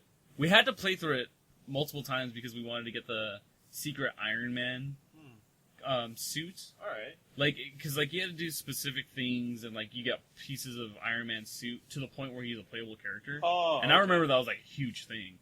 And then when Ultimate Alliance 2 came out, it's like there's just so much more to do. Dang, yeah. I remember they did that exact same thing with Iron Man, the Iron Man thing where you had to find pieces, and X-Men 2 Apocalypse. You know what? I'm stupid. You're right. It was X-Men 2 Apocalypse. Oh, okay. Yeah. That was cool. Like, but again, I cheated. God damn it, Balthazar. There was a cheat code. That was like the era when games video games had cheat codes. Yeah, I And- miss them, not gonna lie. Yeah. I really miss that. Grand Theft Auto was the biggest. I mean, I think Grand Theft Auto still has cheat codes because that's the one game that. Honestly, I don't think it does. Like GTA 5? Yeah, I don't think it does. GTA 5 does have cheat codes. It does? Yeah. I think like that's the one game that's like really was made for cheat codes. Yeah, because I mean, it's a sandbox game. So. Yeah. If it's not cheat codes, like ones that you can find, I know there's mods for it. Yeah, I mean, GTA 5 has always had, like, some crazy-ass mods. Yeah. But yeah, like back then when the PlayStation 2, like that generation and the Xbox, like I think that's when like cheat codes became like more common. Yeah. And because I remember like I played. I this- remember in Xbox games, like, OG Xbox games, Yeah. there's always a cheat code somewhere. And I'll look it up. I'll look it up in the internet. Be like, all right, what are the cheat codes I can use to kind of help me in this game? Well, I remember doing that shit for Mortal Kombat 3. Like, looking up the cheat codes to, like, get, like, human smoke and, like, the like, gray Kitana character. Nice. Like, I don't know, I miss stuff like that. Like, that stuff made the game fun. Yeah. It was really cool. Like, Can you guys imagine playing PUBG with big head mode on? That'd be fucking insane. I'd love it. I'll be like, nope, I'm going to stay in his house because Right. I know if I go out, I am target number one. Yeah. There was the one game I remember I used cheat codes a lot on was on the PlayStation 2, Midnight Club 3 or Midnight Club 2, Oh, whatever. yeah, dude. That racing game. Yeah. It was to the point where you can put infinite amount of boost turbo, which made your car fly. Yeah. And you can put machine gun, like a turret, a rocket on it, which didn't do anything for the game, but like it was just there, you know. I think the one game that pissed me off with the cheat codes was a PSP game. It was a Need for Speed something. I can't remember what it was called. There's Need for Speed Most Wanted, Need for Speed. Something. For the- It was something. something. It was for the PSP. Anyway, I think I spent like somewhere like 100 and something hours in the game. Jesus. Just because I was like, I want to deck on my car, I want to make it look slick. I got to the end of the game and it was like, I found out that you could get cheat codes just to unlock everything. Yeah. I was like, fuck this game. Like, I'm done. Like, screw this. I just spent over 150 hours and I could have just gotten everything from the get-go. Yeah. Like, screw this. Oh my gosh. And I think that was also like the time when like the internet was now friendly, like it was usable. It was Yeah, it was when you can go to, fuck, what was that site called, buddy?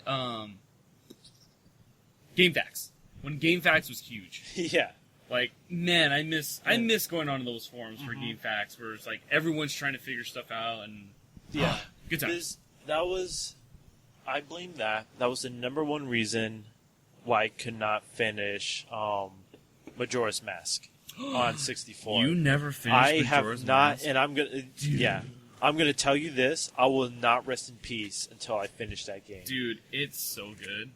It's definitely in my top 3 favorite Zelda games. Yeah, I know it's my brother's favorite Zelda game by far because Nice. he talks about it all the time. and sorry, like yeah. So back then, like we didn't have internet to figure out like Puzzles? what to do. Yeah, Yeah. the last spot that we got lost on was What temple was it? Snow Temple. It was the Snow Temple. With Oh, the really? Gordons. Yeah. Like, it took us forever to figure out how to go in there in the first part. And then something, like, happened in 64. It was unusable. And I was like, oh, fuck. Okay, great. But, yeah, the Snow Temple was the last temple that we were in. But it took us forever to figure out, like, what to do next. Like And it was... moving the blocks and Yeah. It was the... What took forever is in the Snow Temple, or outside of the Snow Temple, there's a huge ass fucking Gordon sleeping, or just no, he wasn't sleeping. You have to put him to sleep. Yeah, you have to put him to sleep. And he's just sitting there breathing, and his breath is the thing that pushes you back. And Yep. and you can't see him, so it's just like, oh, it's just wind that's pushing you back.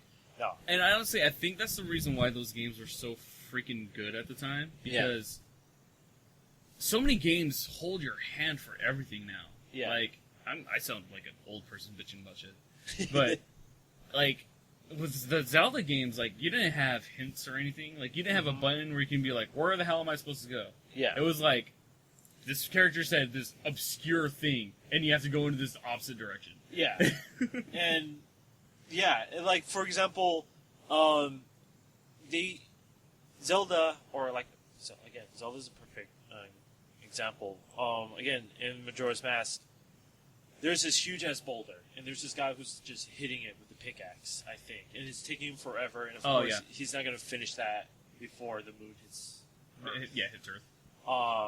Day 3. and then later on, there's this store with a big-ass bomb, and I know you have to use that big-ass bomb and put it in that big-ass boulder. I still haven't gotten to that part. Yeah. Because I didn't know how to carry that bomb. The one thing that Majora's Mask is very interesting with is the time mechanic.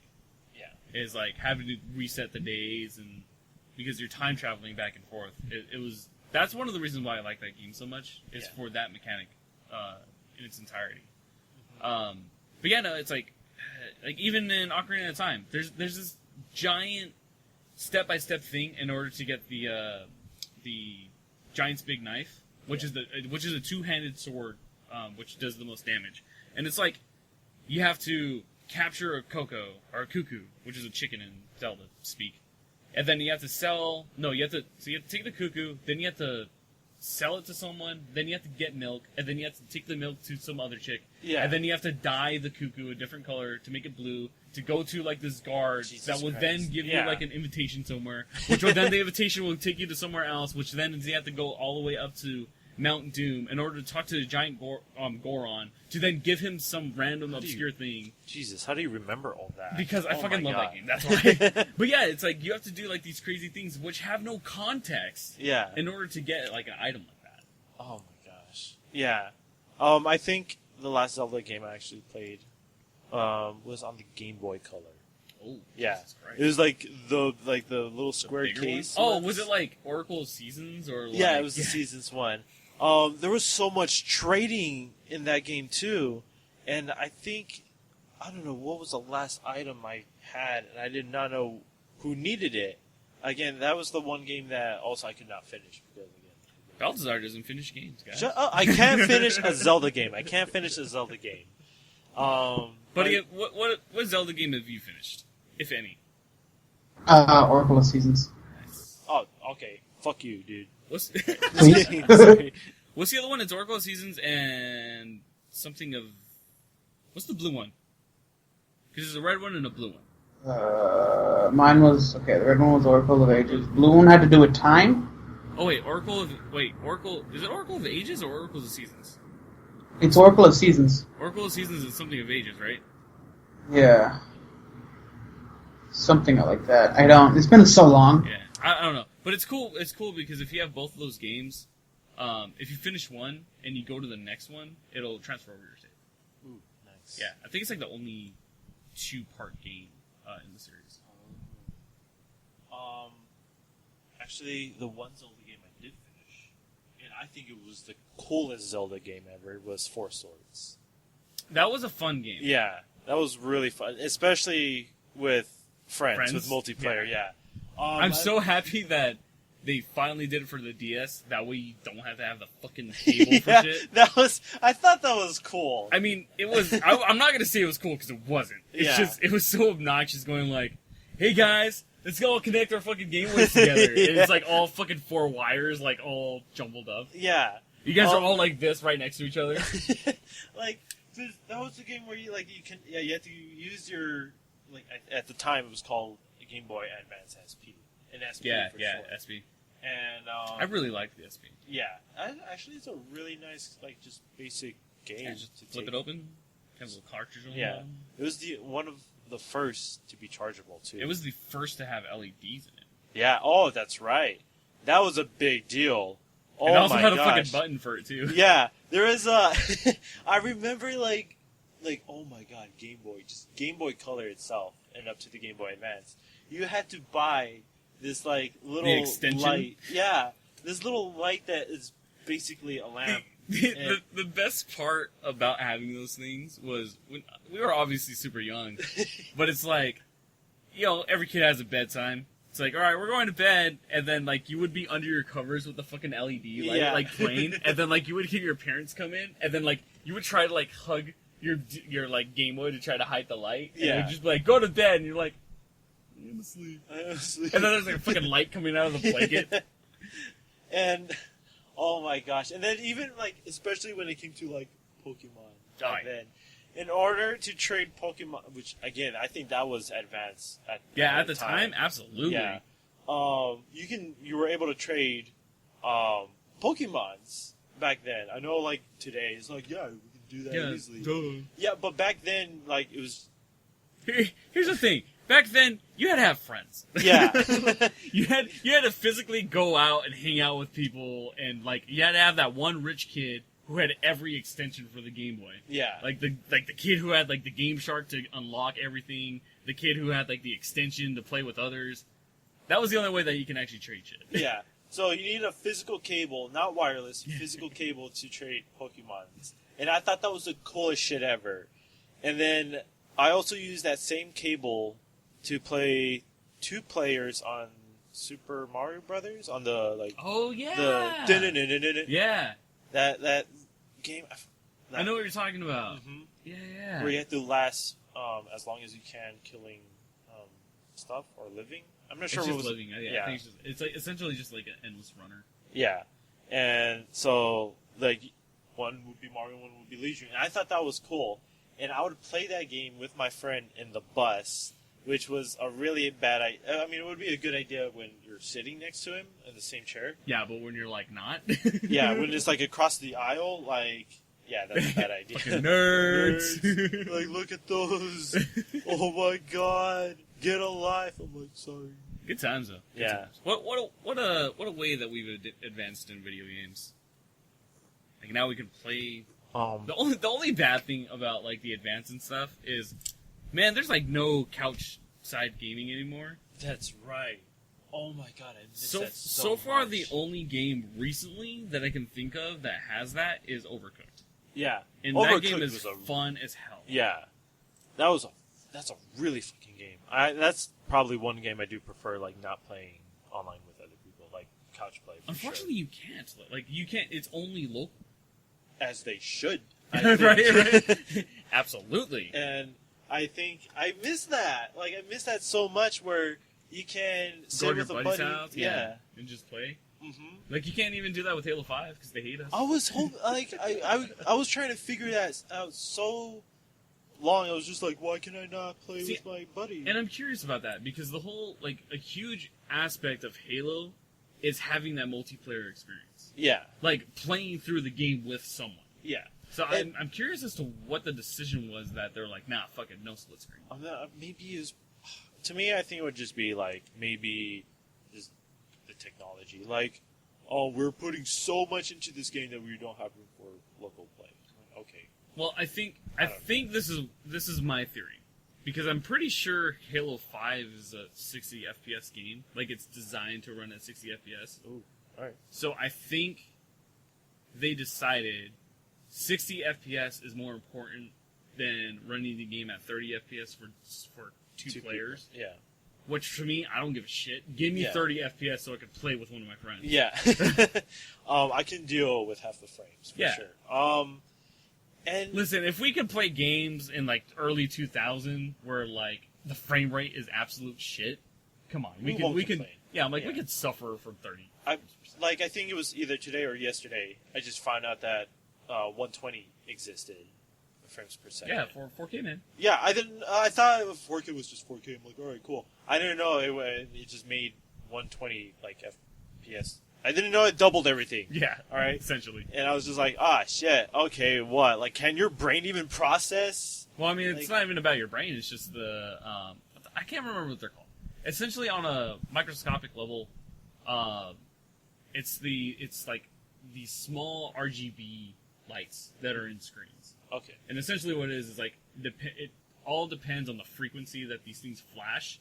Well, that's what determines the frame rate of the image that's being processed through. Okay.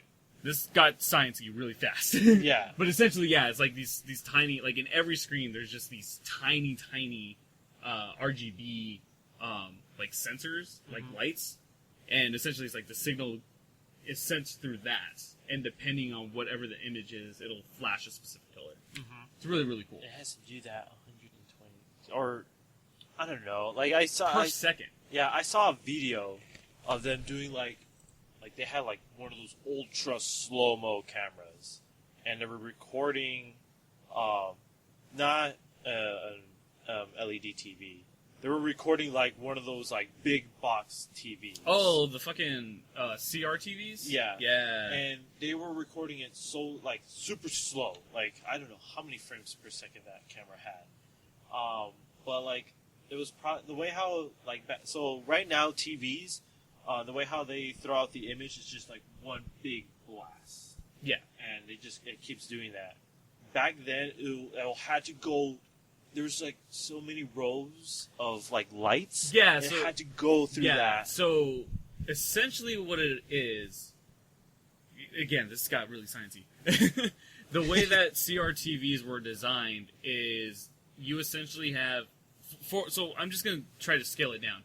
Say you have 10 lines, and then you have like 50 rows. Essentially, what would happen is a signal will be sent from right to left, or left to right. I can't remember which way it is. I think it's right to left. For each individual line, and the line would go through all the way through the 10th.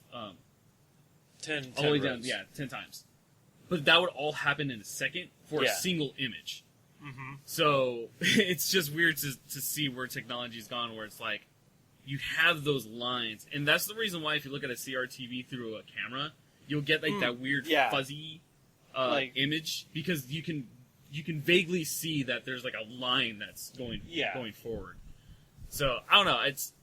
That's what interests me for technology, is like shit like that. Yeah. So I'm like, I want to know who designed that and why they designed it that way. Yeah. They're probably dead, but Probably. just being honest. Yeah, because it's insane. I didn't know like TVs, like flat TVs, were a big deal back then. Like we're like, how can you fit all this stuff in a flat TV? Well, don't you remember when like people were freaking out? Buddy, you do remember this? You know those big ass gray ones where it's like the speaker was on the bottom.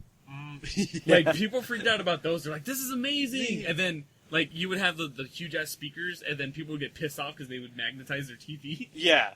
Oh my god. Yeah, that's true. And it's all like those TVs had like, I don't know what it is, but it's like a huge engine. Yeah. Like that's the only way I can describe it.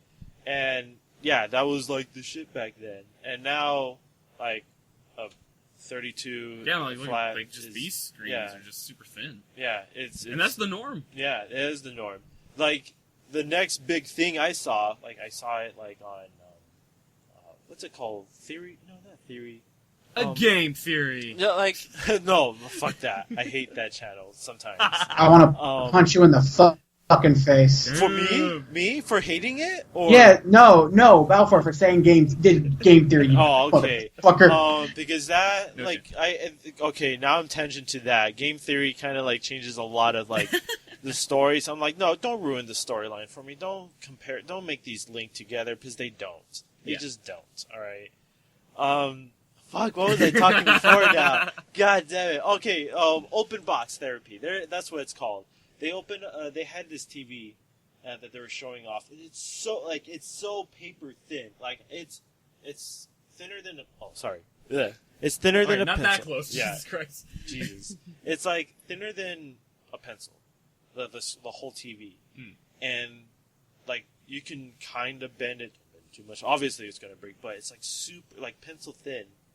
And in order to keep all the components like into the TV, under it like you have under the TV was like this like really thin, like those like flat wires. Yeah. That was connected to a box that had all like the power source and stuff, components like that. Interesting. So it was just like glass Dude, that'd be cool. It's super expensive, though. It's big, but super expensive. One of the things I hope to have happen in my life is I want a desk that is a monitor, a touchscreen that will connect to my monitor.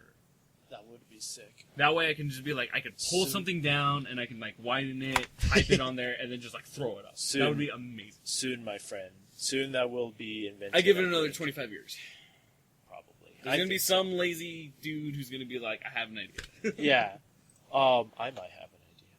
Just kidding, no. Balthazar's going to create it. One thing I do want to... This is going to be like a project again whenever I graduate. I want to build my own PC desk. Like, build a PC inside a desk. I think those are so cool. And it seems pretty easy. It is easy. Yeah. Because one of my big projects that I'm going to be doing once I have my own place again is I'm going to make a D&D table. Yeah. It's going to have a monitor in the middle of it. It's going to have cup holders and places for like you guys throw your dice and stuff. That's going to be my next huge project after I move out. That would be sick. Yeah. I never thought of that's a good idea. Because it'd be a lot of fun. Like, because it would be a multi-purpose table, obviously. Yeah. So it'd be like I can transform it when we play D&D, or it could just be like a dining table or whatever. Yeah. But speaking of D&D, if you guys missed out on last night's Dungeons and Dragons campaign, it was a lot of fun. Yeah. Yesterday was Chinese New Year, so I had created a fun festival episode for the group. I thought it was a lot of fun. Everyone else had a lot of fun. Mean ass cliffhanger. That was the one today, right? Yeah. Okay. Yeah, tonight, that was fun. Yeah, it was a huge festival. I was watching it, like the shows that you guys had, or like you guys put in the game. I liked it. It was like one of those like really chilled like D&D ones. I don't think there was a battle, right? No, it was wasn't just a no. festival. It was I Bearded lady. as she was fun. That was cool. She was fun, Ray. The group has definitely had their fair share of battles. So I wanted to have something a little more entertaining for them. Yeah. Especially with how much they've had to fight throughout the past couple of months. So I thought it was a lot of fun. The way how you guys do D&D is really cool. Like, I know like it's really hard for you guys, like it's almost impossible for you guys to all meet up in one place and play D&D. Yeah. Like how some of the other ones, like Critical Role and I forget what's the Hyper other. RPG. Mm-hmm. Yeah. Because they always have people together, but you guys, the way how you guys do it, is really good. For you guys being so far apart. Yeah.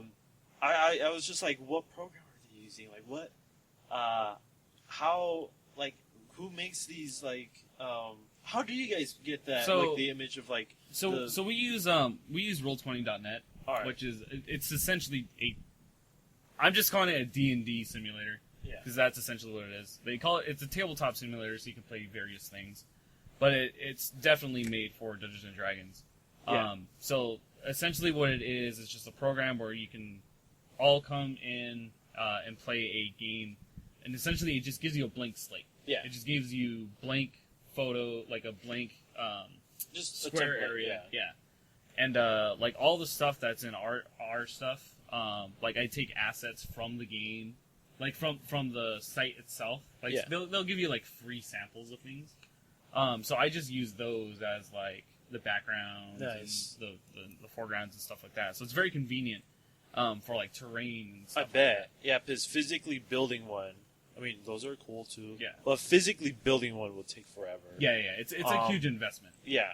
So this it saves a lot of money, but it still conveys the general idea. Yeah, because a lot of like games like that from like people who stream that on Twitch, like D&D, they don't. A lot of them don't display where they're at, like how you guys do it. Yeah. And that helps out a lot with like my imagination and all that, because I'm just like, okay, they're drawing pictures, they're showing the creature and all that. I don't know where these characters are at in this, wherever they're at. Yeah, and that's the thing that I was trying to do for our campaign is kind of show as much as I possibly can every time there's a scene transition or something. Yeah. Because I know that most D&D campaigns, it's like, this is the general area, but we're just going to describe stuff. And that makes sense for when it's just the players playing. But because I know that there's an audience watching too, I want there to be at least some context.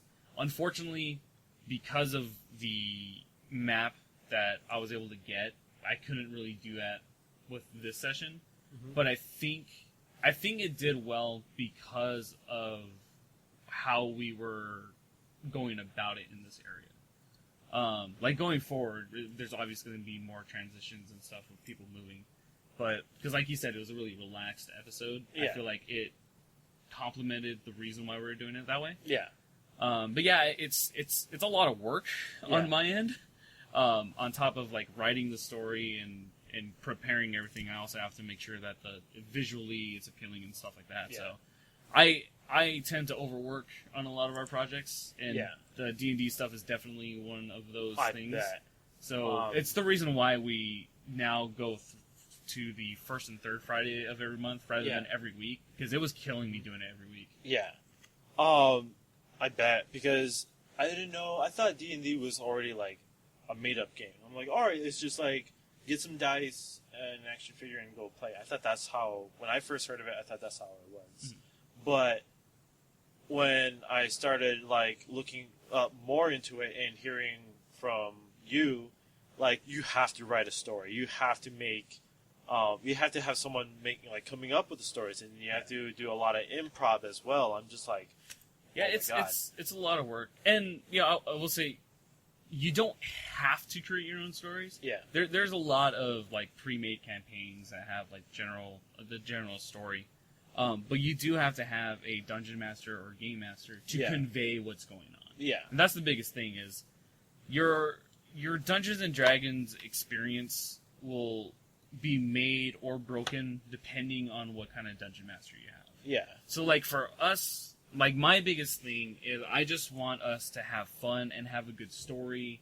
Just, like, have my friends create their characters and be the heroes of this fantastic story. So, before we even started playing, I was like, listen, I don't want us to be sticklers about, like, numbers and stuff like that. Because there are some people who are like, we have to play by the numbers. Like, you have to be... There's some people who are like that. And that, if that's the way they want to run their game, that's fine. And that's why you kind of have to gauge what type of player you want to be. So, like, for us, it's like, it's all about the story. Like, we'll make rolls, and sometimes we'll fib rolls just for the sake of making it a good story for them. Yeah. There's a lot of times where they just fuck up on their own, and that makes it fun. There is that. Yeah. There is, again, the one game that I can't forget is when you guys were trying to cross a river, I think. And I felt so sorry for Buddy because you kept rolling like some low numbers, and you were trying to use this. They were tree. nat ones, by the way, all nat fucking ones. I was just like I don't like. Because obviously you have to cross the river to continue the story, I think.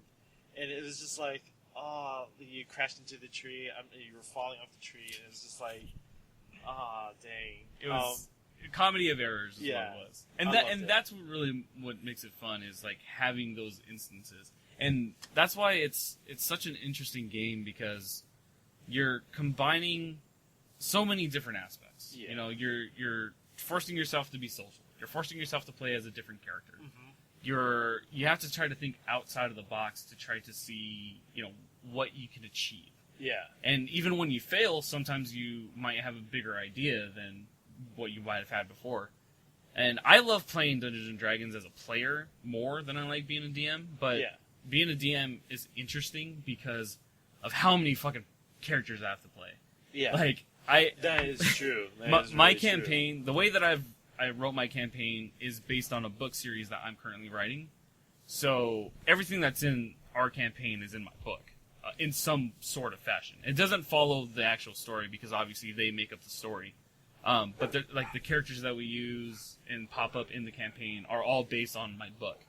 So I have certain voices for those characters, and they pop up in the campaign, and it's really enjoyable to be like, I am Mechalon. Yeah. Look at me. And then be like, oh yes, I am a princess. Hello. Oh my god. Like it's true. it's just so much fun to be able to do that. And that's honestly my favorite part. Is, yeah, you're a good actor, by the way, for Thank sure. you. Thank you. No, it's just fun. Like I like making random voices. It's a lot of fun. Like I know Buddy doesn't like it when I do this voice. Like he hates it, but I really enjoy it. And I know he's not paying attention to me, but that's okay. There he is. See? He heard the voice, and now he's gonna be like, I fucking hate you. I despise everything you know and love. Jesus. Like, one thing, like, that's one thing I do hate about, like, what people, this one really common stereotype that's totally a lie now. It might be true for a small percentage of people, is like they say, like, oh, you can't socialize with games like that or whatever. Like, no, you have to socialize. Like that's kind of the whole point. And I think it's interesting too because with recent stuff like we talked about earlier in the podcast, there's always a debate like, you know, someone who's secluded is, you know, they're not being social and stuff like that. But as someone who isolates themselves in a way that I have to find an external source for like to be social and to be like to feel and have that acceptance of other people, it's very important. And I feel like it's a very good time for people like us where, you know, we have an online environment, we have online friends where we feel comfortable with because honestly, I feel more connected to like my people on Twitch and people who follow me on like my social media. Yeah. They interact with me almost on a daily basis. So it's like I know more about their personal life than a lot of other people. Yeah. And it's like to me, like, how do you gauge friendship then if that's not real friendship? Like if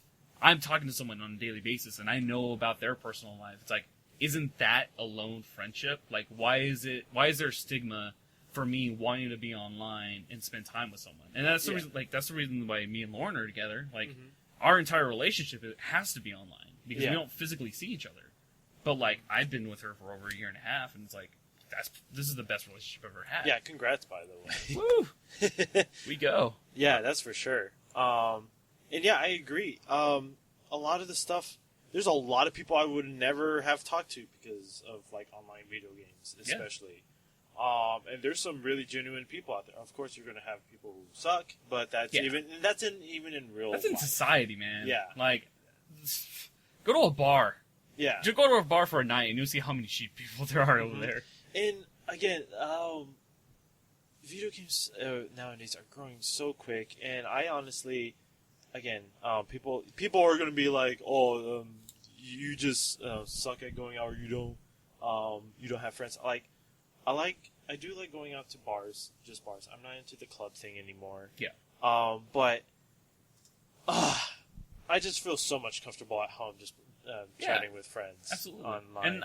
And I've been the same way for years. Like, you don't have to go out to be social. Like, you don't have to, and it's also like it's such a huge discomfort, to be honest. Yeah. Like, and I know, like, you have to get out of your comfort zone every once in a while, which is fine, and I get that. But it's nice to be able to just come home and meet someone new in a different way. Yeah. You know, like, to play a game online. Like, for instance, I've been doing competitive Overwatch for the past couple of days, and there's been, like, 6 new people that I've interacted with. Nice. And they're like, hey, man, like, you're super nice. Like, you know, do you want to play? And I'm like, yeah, man, like, that's cool.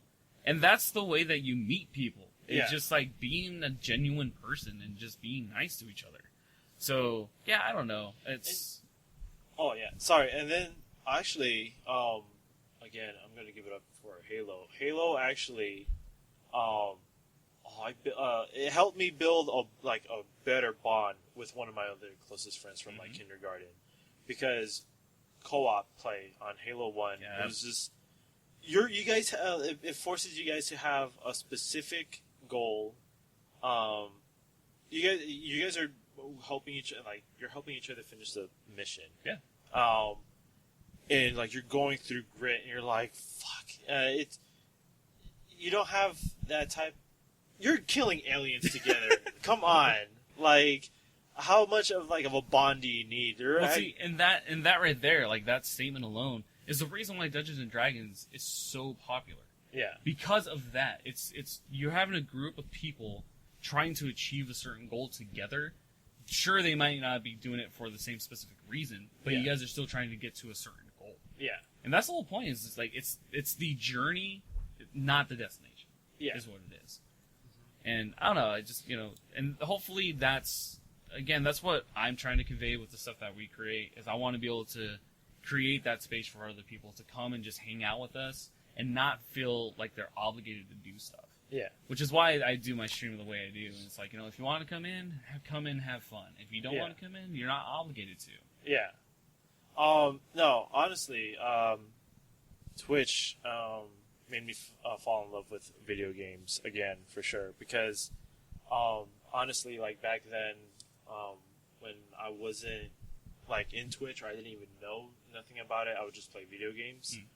I would feel so guilty a lot of the time, like, oh my gosh, I mean, I guess I could be reading a book, I guess I could be studying, I guess I could be doing homework, whatever. And then when my dad walks in, he would be like, you gotta do something else besides video games. I'm like, I'm sorry, I love this so much, whatever. And it would just make me feel guilty, So, like, that was one thing, that was the only thing that I kind of disliked about video games, is like, yeah, I could be doing homework, I could be studying, and whatever. And that was at the time, and honestly, it was also my bad, because I was playing a lot, like an addictive amount, which, yeah. But now, like, again, Twitch came in, and I was like, oh my gosh, like, it gave me a sense of purpose of playing video games. It made me fall in love with it more. Yeah. People come in, chat. It's so much funner like that. And then, I only, play video games, like 2 hours a day now. And that's good enough, honestly. Yeah, I mean, I'm in the same boat, essentially.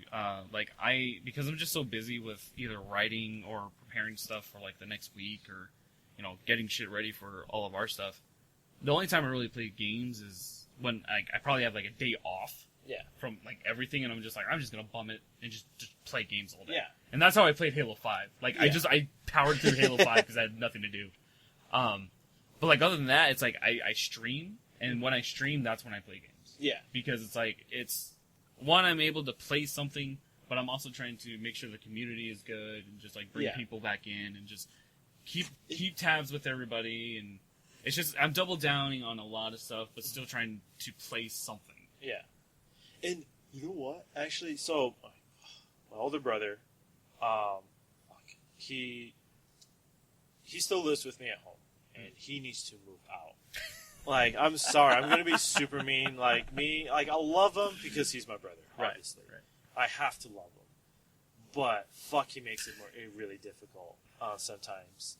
And, again, I love him, but there was one argument, I had with him one time about video games. Because, like, ever since, I started, like, ever since I started streaming, like, I just loved it. I enjoyed it. I enjoyed it so much, like, I was streaming, 3 hours, like, to make the stream worthwhile, I make it 3 hours long at least, or 2 hours, a minimum.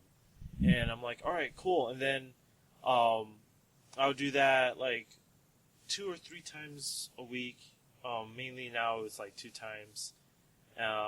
My brother comes in like, dude, you gotta figure out something, like, I know this is, you like doing this, but you can't be doing this all the time. I'm like, dude, okay. So my comeback for that was like, my brother stays at home all the time watching anime or movies. I'm like, dude, you watching a movie is the equivalent of me playing video games. Yeah. Just this time, I'm in the movie. All right? Yeah. Like, so you need to find something else too. And I think that's a frustrating thing as a streamer, is having people who don't understand what's really going on. Yeah. Because I'm not sure how it is on your end. But, like, when I'm streaming, man, is there so many things on my end that I'm doing. I'm paying attention to the chat. I'm playing the game. I'm paying attention to my software to make sure it doesn't crash. I'm paying attention to Streamlabs to make sure if there's any notifications going through, I can check it.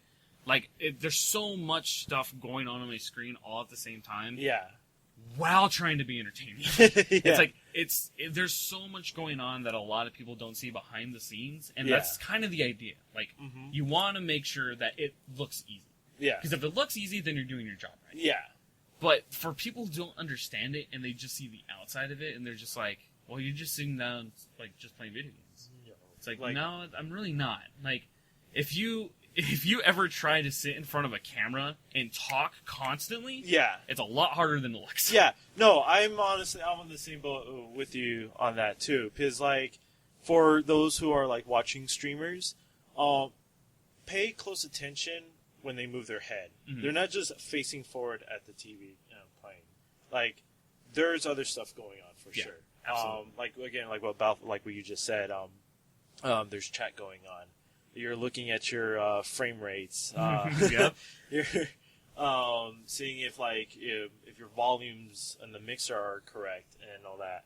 If you have, like, fucking frame rate drops on your OBS and you're like, oh, shit. Yeah, like, that scares me a Yeah. lot. And I'm just like, shit. And then, like, again, like, the last thing, I think, it's not the most, it makes it a little bit more difficult, but it's like, yeah, constantly, like, being entertaining or talking at least. When it comes to streaming, the biggest advice I could give for people is, like, you have to learn how to talk to yourself. Yeah, absolutely. Yeah. And it's not even... It's gonna sound weird the first time you do it, but honestly, it then becomes supernatural. Yeah. Because then you're just like, oh, well, I'm just doing this because I'm going to do this. Essentially, it's you speaking what you're thinking. Yeah. A lot of the time. So, like, for instance, like with PUBG, it's like, oh, well, I'm just going to pick up this because I'm not going to need this later. Maybe I'll do this instead.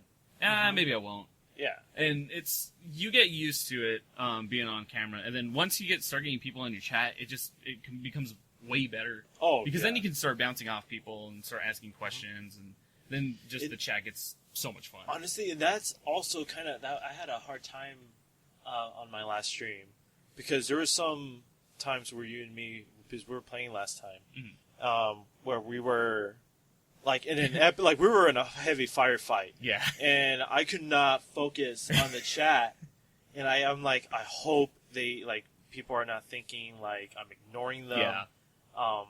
Like, I'm just so focused on this right now. I'm so sorry.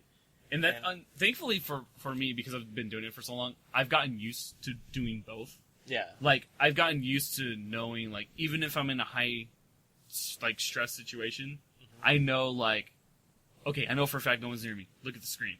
Yada, yada, yada, yada, yada. All right, go look back. And then be like, all right, I'm going to answer that question that I just read while still paying attention. It's something that you get used to after a while. Yeah. But no, I totally get what you mean. Because, like, there's been times where, like, I'll be, like, super into a certain section, and then I'll completely miss a question. Yeah. And I'm like, oh, shit, man. Like, I feel bad. And I think what I always have to learn is that people in your chat, trust me, they're patient enough for you to for your response. Oh, yeah. They don't want your response right away, of course. I mean, sooner the better, obviously, but you can delay it for like a good A minute. Yeah. And that's, trust me, and a lot happens in that minute. Yeah, like it really does. Yeah.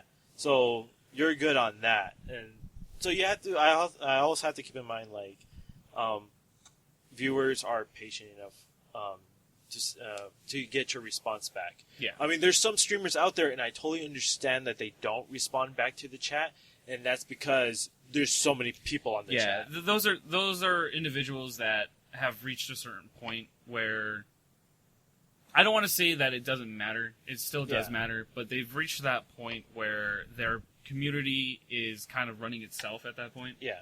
Because, like, everyone's obviously there to watch the personality, and everyone wants to be entertained by that personality. Yeah. And it's just a different tier of streamer. Yeah. And, like, my thing is, I try to be as personable as I can, because I just like meeting new people and wanting people to come back and stuff like that. And maybe one day we'll get to the point where the community will just start building on itself, where people will just start talking together, which would be awesome. I would love that. Mm-hmm. But also, I would love to be able to just, like, maybe at the end of a stream for, like, 15 minutes, just be like, all right, guys, like, I just want to sit down and talk to you guys. Like, just ask me questions. I'll respond to you guys and stuff like that, because that would be something that I would really enjoy if I were ever to get to that point. Yeah. And you know what? Speaking of that, Twitch, I think it's a new thing that they added on there. but new. I forgot what's it called, but you can now make like group chats in your chat. Really? Oh yeah, I saw that new feature. Like if you can make categories. I think I'm not sure if you can restrict it, like who can go in there or who cannot go in there. But so far, like you can make little sections and you can name them, like saying like, oh, this is like friends from high school can go in here and chat with each other if they recognize each other. Or like these people are people who played with me in Overwatch or something like that. And then, or there's just the general chat where everybody it gets all crazy. Yeah. Yeah. No, I think it's a pretty smart way to get community members to talk to specific members that they want to talk to. Yeah. Like who have similar interests and like who are there for specific reasons. I think that's very clever. But again, like hopefully, maybe one day we'll get to that point on our stream. I'm not really expecting anything. I just, you know, the whole point of the stream is to entertain. Hopefully people come by and have a good time. Yeah. Because that's the whole goal for our stuff anyway. You know, I break my back for the entertainment of others. Yeah. So. No, honestly, and that's one cool thing about you. I know I'm going to like, how would I say? I'm going to kiss your butt on this. Oh. But like. Not on camera. It's like one thing like I do like have in common with you is that we love entertaining people. We just love entertaining others. It's just what makes us happy. Yeah. And it doesn't. And you entertain people the way you like to entertain them too. Yeah. Like you're not forced to do something that you don't want to do or you've never done. Yeah. Well, I mean, like my thing is, as an entertainer, I think it's important to get out of your comfort zone, and I do that a lot. Yeah. The only thing that I absolutely refuse to do, and I know it bites me in the ass, is I don't do things that are trendy. Yeah. Because I know the way the internet works, and I know if you do something trendy, you're relevant for an hour, and then you're gone the next. Yeah. So, and I know, like, you can argue, like, those peak times will help you grow and stuff like that, but I would like our content to be, you know, consistent and maintained throughout, with a slow growth to a certain point, rather than, you know, trying to get that quick buck. Yeah. Because at least this way we're growing genuinely. Like it's not something artificial. You know, we're maintaining our creative integrity, and that's what I want to try to maintain. So, but yeah, I mean, you know, just trying to we're just here to make people laugh, smile, feel comfortable. Yeah. So, yeah, and you're doing a good job at it. I am going to admit that. Shoot. I mean, usually a lot of people, again, and it's something that you love to do. And that's why I really want to tell people, like, definitely do what you like to do. Because obviously you like doing it. And hopefully that thing that you like to do is a good thing, too. Yeah. It better not be like, oh, I like kicking frogs. I'm like, no, that's kind of fucked up. ladies and gentlemen, don't kick frogs. And if it's something you want to do in life later on, like, yeah, keep going for it, especially, like, if you love doing it.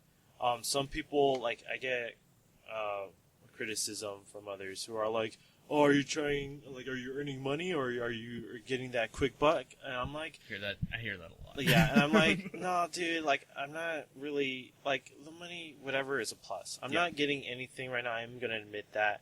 But it's just like... It's so much funner doing it like that. It's the quality of life, honestly, that I'm trying to achieve. Yeah. It's the working for happiness that I do. Because it's like, I'm happy when someone is in the stream, or someone watches our video, or someone listens to our podcast, and I'm like, man, that was funny. Or like, man, I really enjoyed this. Like, those are the comments that make my day, where I'm like, I did that. Like, I made that person happy, and that's the goal. Like, that's the entire goal of everything that we do. Yeah.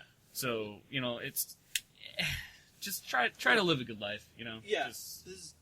I am going to say that, like, for me, engineering, this is why I also tell people, like, I love engineering. I love problem solving. I love brainstorming. I like the multiple ways of attacking one specific problem and how to make it better. Engineering is awesome, but it's not really the number one thing I want to do in life. Yeah. It's something that's going to help me get to what I really want to do, and that's like basically playing fucking video games, you know? Yeah. Again, and I can't see myself studying anything else besides engineering. Some people are like, again, I'm super, again, people don't hate me, but I'm really conservative about this part when it comes to school and studying. Like, again, it's a lot of math, and I'm good at it. I'm really good at math, but I don't like it. Yeah, that's fair. I have never met a person who says, like, I fucking love math. And, like, I'm sorry. Like, it's just like, no, like, shut up. No, you don't. No, you fucking don't. Math brings so much misery in my life, alright?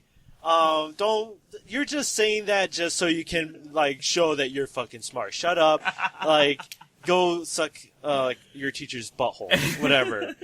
Like, it's, so I tell them, like, I'm not doing this, like, I don't like the math. And they tell me, then why are you studying it? Like, study something that you like to do. I'm like, because there's money into it. That's why. That's me being conservative with my education. Yeah, no, I can totally, I can respect that. Yeah. You know, that's the reason school is, again, everything's controversial. Like, Yeah. school is also controversial. I mean, me being honest, I went to college for a few years, and I'm unfortunately one of those stupid millennials, some would say, that don't find it necessary to have a piece of paper that says I'm qualified to do said job. Yeah. I honestly feel like it's the experience that someone has and owns over a certificate that someone has. Yeah. And I know that's not a smart way to look at it, and I know employers are like, oh, well, they have a degree from this specific school, obviously we're going to pick this person. But for me personally, if I'm going to be hiring someone, it's like, all right, we have someone with 10 years of experience in the field and someone who just got out of college. For me personally, if I'm going to hire someone, I'm hiring the person with 10 years of experience. Yeah. under the belt. And I agree with that, because at another end, when it comes to, like, for me applying for a job, experience beats GPA. For engineering firms, like, if they, so there's, again, like, there's two people. There's one student who, like they both graduated same time, whatever. One has a GPA of, like, let's say, unrealistically, GPA 4.2. Yeah. Fucking amazing, like, overboard, like, amazing. Just studied, and Aced everything, did all the extra credit. he knows his shit, basically. Yeah. And then you have this one other student who probably, let's say, a GPA of like 3.1. But he went through internships. He has experience working with, like, machines. He's done projects. He's done.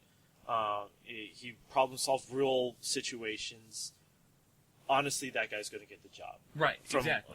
From, like, I've heard from other speakers and talkers. Like, not even just that, but like, just thinking on a practical level.